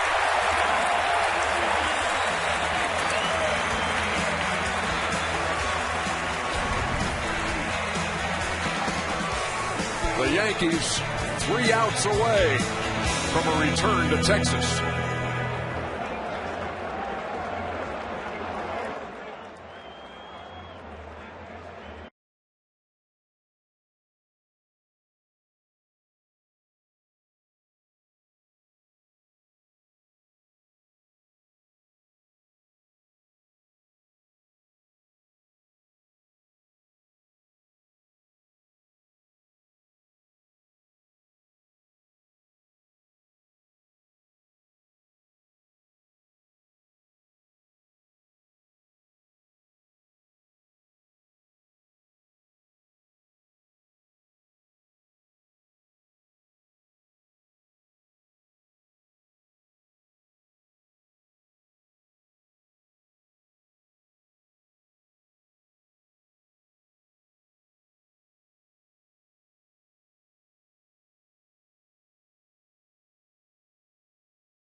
Presented by Capital One Venture Card. Wednesday night in New York. We're in the Bronx at Yankee Stadium. Game 5 of the ALCS. Yankees trying to send this series back to Texas. The Rangers hoping for some quick strike offense in the ninth. Trying to earn their first trip ever to the World Series. Alexi Ogando is the third Texas pitcher. Well, he's going to try to continue the dominance of the Rangers bullpen on the road. 0 ERA on the road for the Texas bullpen. A converted outfielder in the Oakland A's organization. Never pitched above the Dominican Summer League until this season. 0 ERA in the postseason on the road. Well, that's how you get the 5-0 before today.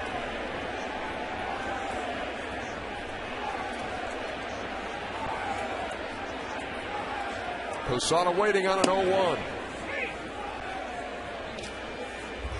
Well, I told you everybody's available until you're in a position to win the game, and Phil Hughes is getting a bullpen session in for what he hopes to be the next start. Game 6 start.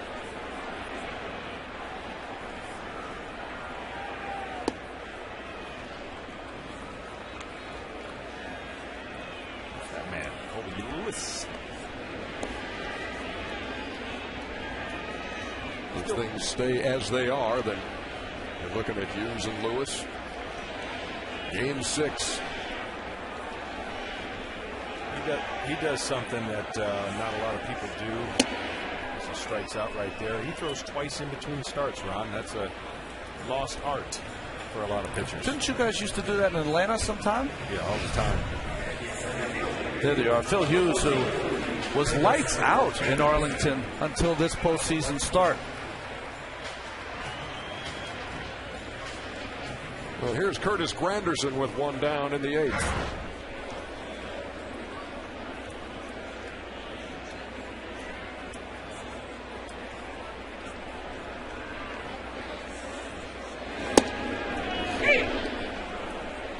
Granderson takes a strike. When you talk about being down 3-1 in a series, as the Yankees were going into Game 5, guys like you have been there. I mean, John, you were there in 1996. The Atlanta Braves against the St. Louis Cardinals. This was Game 4. Look at heck. Oh, yeah, we remember this very well. There was a little more ammo. That's only Game 4 now. You know, that's what we thought you might do when you clinched the thing, but buddy and pal Eck over there. Eck was just settling in on the set out there. I wonder if he saw that little clip. Don't worry, they'll remind him. What we went on to do then in the next 5 games was pretty incredible. I mean, we outscored the opponent some ungodly number, only to lose the next 4 games when we were 2-0 up on the Yankees. So here you go, coming back in that St. Louis series. I think we poured it on this game, something like 12-0. But after trailing 3-1, you came all the way back to knock out the Cardinals. You didn't always get that kind of run support, did you, John? No, but it was fun. I couldn't get out of the game. I wanted to get out of the game to help us in Game 7, thinking ahead. And they wouldn't let me. I said, no, we got to win this game first. This is 12-0. Not real confident about your middle relief, I guess. 2-2 to Granderson. That ball scorched to right and into the seats. Solo home run for Curtis Granderson.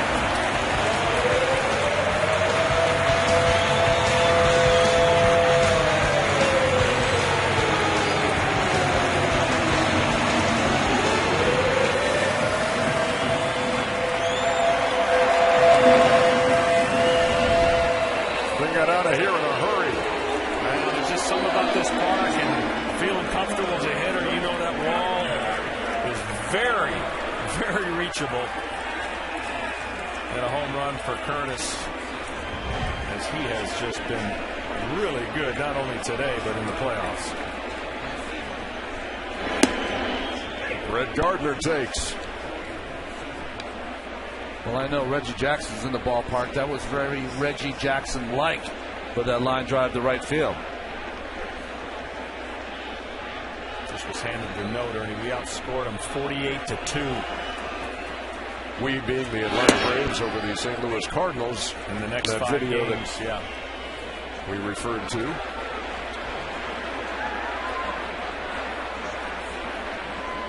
Only the third time for the Yankees in their long postseason history that they've been down 3-1.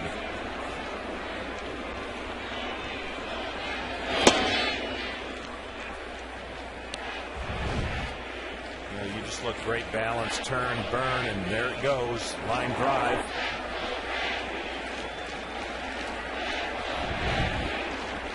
If there's anyone that should have gloves, it should be everybody in right field, both upper and lower deck.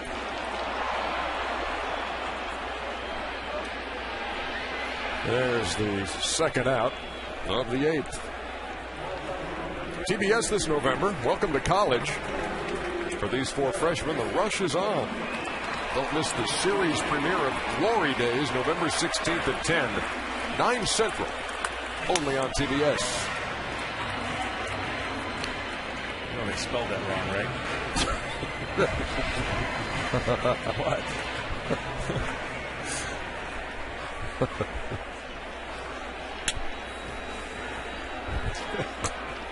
That's Glory Days on TBS. Very funny.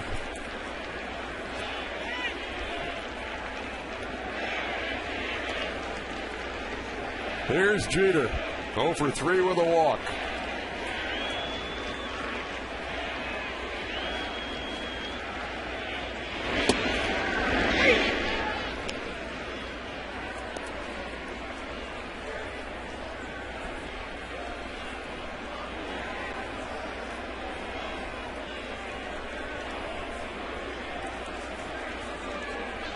Both these teams coming to the ballpark with bags packed.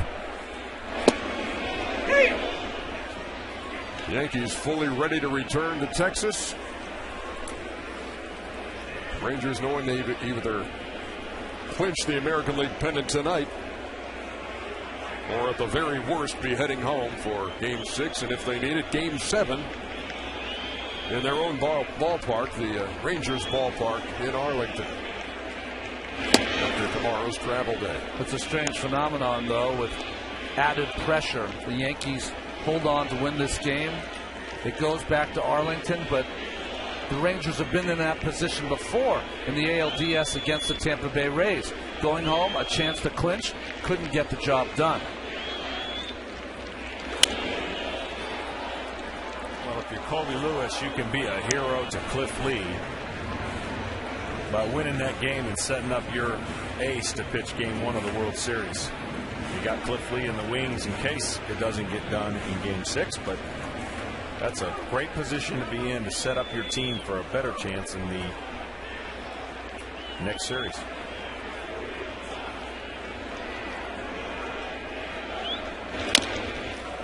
A little tapper that Jeter will beat without a throw.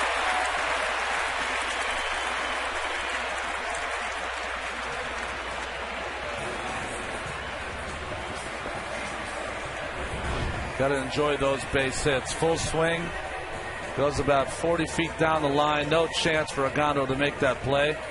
And that's what makes Jeter Jeter. First 3 at-bats, 3 groundouts to Andrews. Base on balls and a hit in his last 2 at-bats.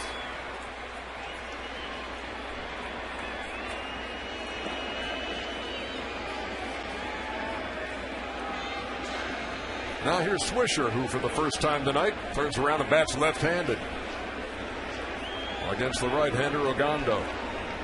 C.J. Wilson started. Michael Kirkman came on for 2, a rookie left-hander. And now it's Ogando.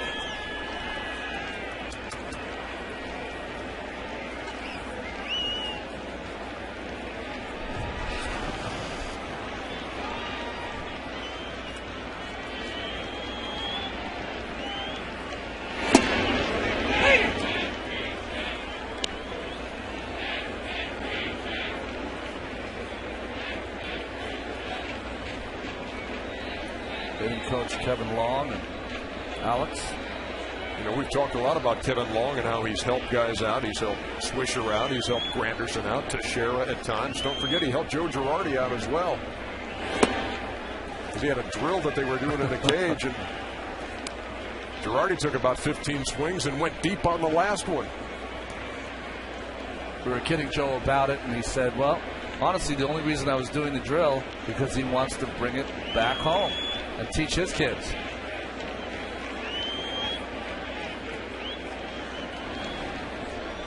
Weight transfer, getting the barrel of the bat to the ball, all the things that you and I know nothing about, John.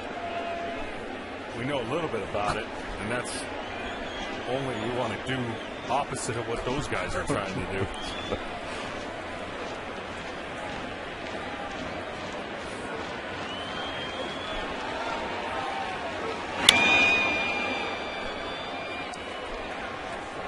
One ball and 2 strikes.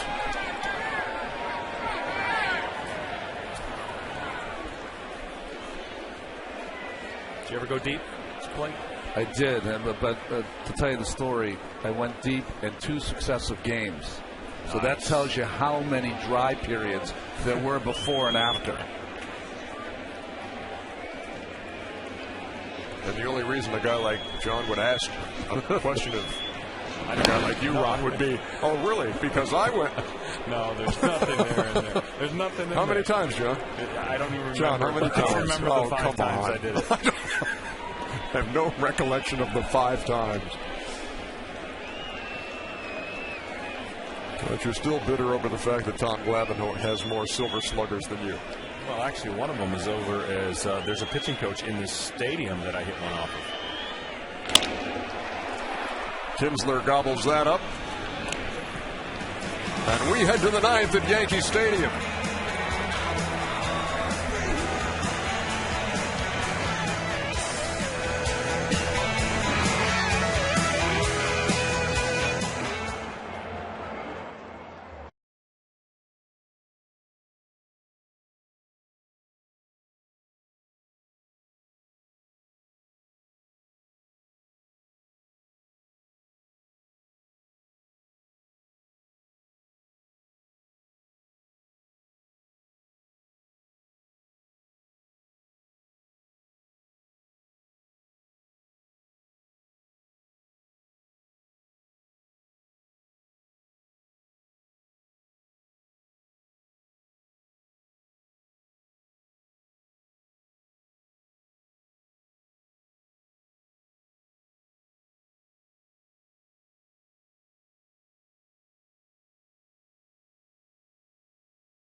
And the Heat versus the Celtics.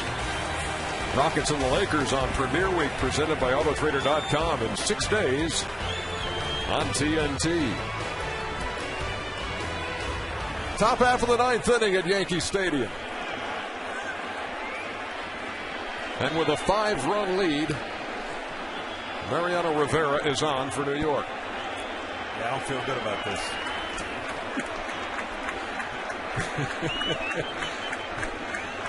Neither does Texas. He has just been unbelievable. 1 earned run, last 42 and 2/3 innings pitched at home in the postseason.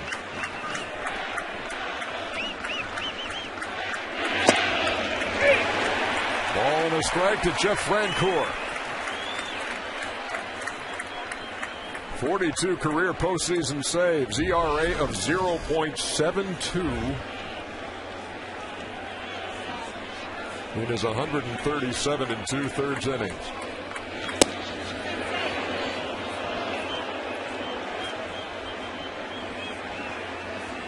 You reward a guy like this when he retires, Ron, by just saying, you know what, you don't have to wait 5 years. Yeah, you're right. Just go ahead. You're going to make an exception.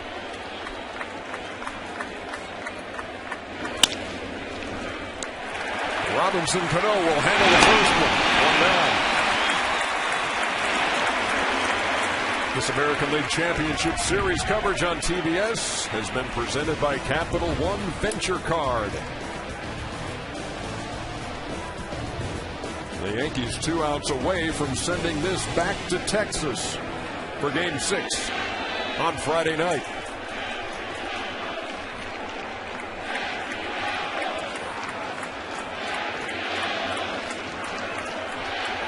Here's Matt Trainer.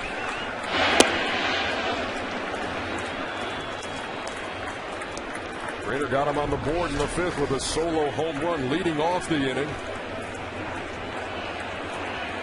Rangers added another one in the 6th, but that's been it. Most few people who didn't watch the game on this channel and actually just looked at the scores in the paper, you'd say this series hasn't been close at all, but quite the contrary. It's been a weird series from the final score, but really an opportunity galore for both offenses. And up to this point, Texas has had the upper hand. Well, Joe Girardi said before the game in comparing the first series and this one, said in that Minnesota series, we got every big hit. Yeah. They've been getting the big hits in this series.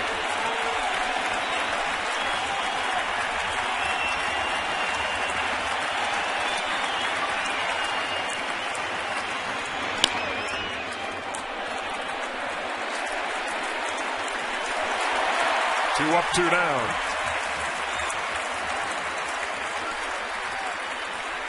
Craig Sager. Well, you mentioned that the Yankees came to this ballpark with their bags packed, the flight scheduled. They fully expected to win this game. The Texas Rangers were hoping to win here tonight, not only so they wouldn't have to take chances going back to Texas, but also that they've been so good on the road. They clinched the division title in Oakland. They won at Tampa Bay. And Hoggy Price, who has the champagne on ice, says it's always better when you trash somebody else's clubhouse. Not going to happen tonight, as Mitch Moreland takes down low from Rivera. Well, there's going to be 50,000 strong in their Ranger red and the towels when they get back. A pretty gutty effort here by the Yankees to get one game closer. And considering that the franchise that never won a postseason series until they beat the Rays, appropriate if they can get through the Yankees to try to do it home. And that man poised for a Game 7 if it's needed.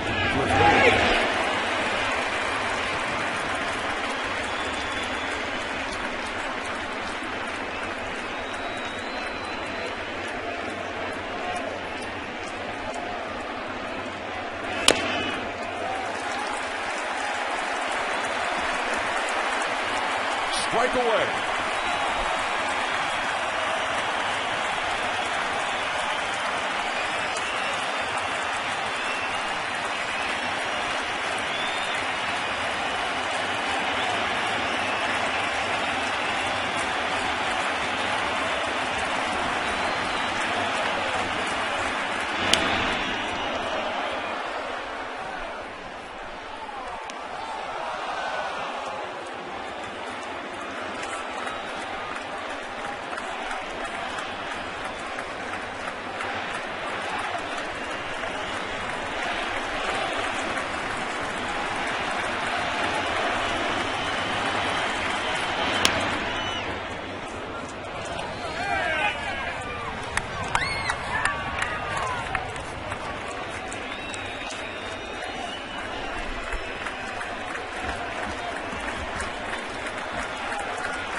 ball there by Field and Colbert. Around the plate, maybe up.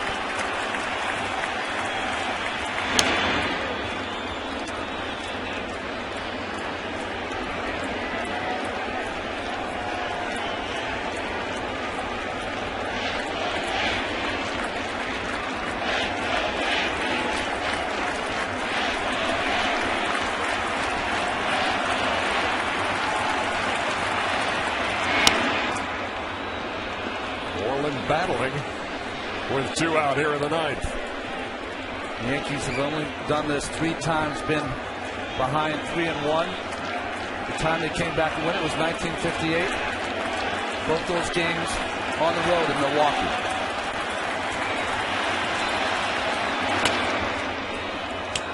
Mitch Moreland with a 2-strike single to left.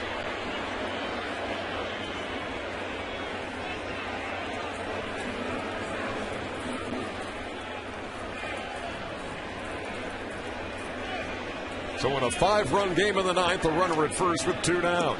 Give Moreland credit. He really fought Rivera. He had a big at-bat where he fought against Chamberlain to drive in a run in Arlington. 3 hits on the night for Elvis Andrus. 2 of those, the infield variety.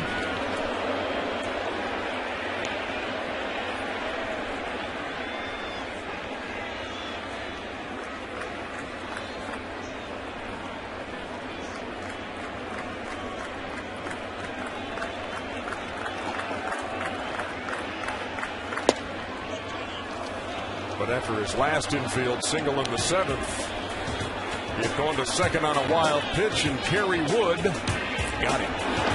The Rangers have been aggressive all season long, occasionally aggressive to a fault.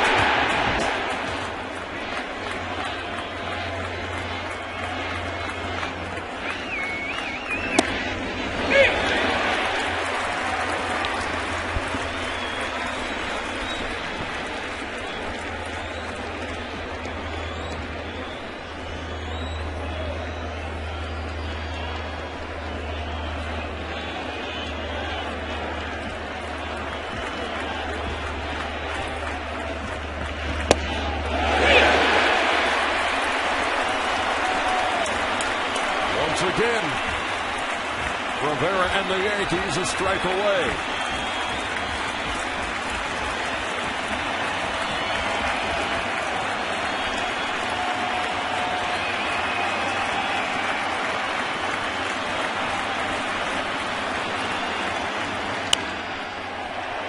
In foul territory,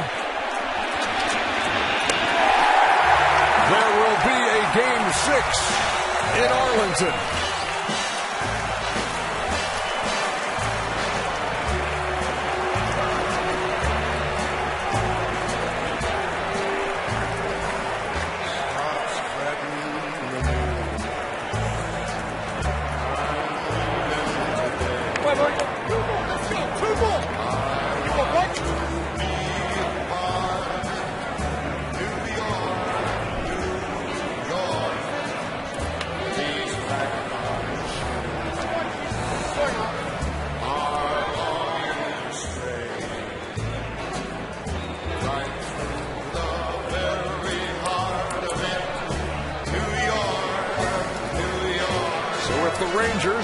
Are to advance to their first World Series.